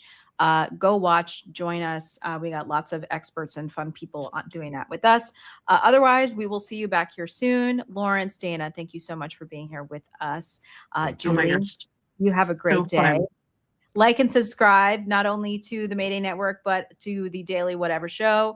And to Lawrence and Dana individually, because you should. And Lawrence and Dana individually on Substack. Find us in all the places. And we'll see you soon, everybody. Oh, and a quick note, you two are coming to the Daily Whatever show on Friday. Yes, yes. Friday morning at 10 a.m. Eastern. Yes. You guys will be joining us for Fucked Up Friday when we recap the news of the week. So that Yes. isn't it crazy to be like, who knows what horrors lie ahead over the We don't next even 6 know. days? We don't even know. We won't even know by Thursday, which is why whenever you're like, what are we talking about on Saturday? I'm like, I don't know. Who knows Right. what Donald Trump's going to do between I mean, now look and what dropped Right. last night. Or Like with Swalwell, Swalwell. right? We don't know where the news comes from. Right. Yeah. I was like, for sure we're going to talk about Melania, but that was so 2 days ago now. Oh my So, God, I forgot all about that. And that was Yeah. 2 days ago. 2 days I ago. I'll read in my book. That's good, Michelle. Wait, do you guys know Phoebe Robinson? Because she's New York. I love No. her so much. I love her. Her Instagram makes me so happy. And she always, talks over things like that. And she always says, what in the stuck and hooked on phonics for the last 30 years? Well, we had this whole Is it going on? We had this whole That's what conversation. I know we got to go. We had this whole conversation yesterday because legit, this woman has been here for and I say that I speak as an immigrant whose first language was not English either. You've been here for 30 years, sweetheart. Like, learn how to speak. I'm not talking about I her hear from accent you. because, I heard from accents- someplace that it's an act. Like she legit speaks decent English. The whole like I speak like an immigrant still is an act. Well, You think Michelle, so? that's a I don't great know. clip. I don't know because there's a clip of like 5-year-old Barron jumping around Trump's office going, I like my suitcase. I go to school. My kids play that clip all the time. That clip funny. is insane. I And love by the my way, suitcase. And the best I part love is, my like, and then suitcase. Melania's like, "Are you going to go to school now?" And I'm like, "He goes to school in this country, and he still has that kind of act. Like, what the hell? Right. Like, is school like in a closet in Trump Tower where he's taught by Slovenians? Like, how? Like, if there's any kind of school outside of Trump Tower Yeah. or outside of like his mother, why is he not saying suitcase? Why is he saying my suitcase? Like, My yeah. suitcase. Right. And again, I don't my parents have an accent. Like, I don't mock it at all, other than she's been here for 30 years and she can't pronounce, not because of an accent, but she does not know how to pronounce monosyllabic. What was the word yesterday, Michelle? A couple words in her statement that we trivial, tribal. She said tribal instead of trivial. She goes, no, she said and then tribal. Yeah, tribal. Tribal statement instead Yeah. of trivial. And we're like, That's embarrassing. Yeah. Yeah. can't read it in my book. He was 4 years old in 2010 when he did the "I like my suitcase" viral video. And again, my son, for the first few years of his life, also only heard Russian. So it's not, and I guarantee you, he did not have an accent speaking English. He didn't say suitcase or whatever. I can't even do a Russian accent anymore. Strangely, my Slovenian accent's better than my Russian accent. I think I worked so hard to get rid of my Russian accent that I can't even do it anymore. But I could do suitcase. Suitcase. You Go can to school. read it in my book, Melania. Yes. We should go, but we're doing how's it- your Hungarian accent? Because after tomorrow, we might have some fun Hungarian news to talk about. Guys. Paprika? Tomorrow, noon Paprika. Eastern is my Fingers birthday. crossed. Yeah. Bye bye, Victor. I do love a good paprika. Yep. Paprika. I know. Yes. Goodbye, I like some Paprika for pepper Victor my Orban. paprika. Bye bye. Yep. All right. Bye. Yeah, hopefully. God. I know we're doing an Italian goodbye here. Those, with the I know. Right. Because I'm thinking of like 6 more things I want to ask you about, but I will not. I know. I really We'll do talk have to on go, Friday. so I'm gonna. We gotta all go go. Okay. deal with your we're all gotta go eat and our crashing blood sugar. Everybody else, bye everybody. Have a good one. Bye. See ya. Bye.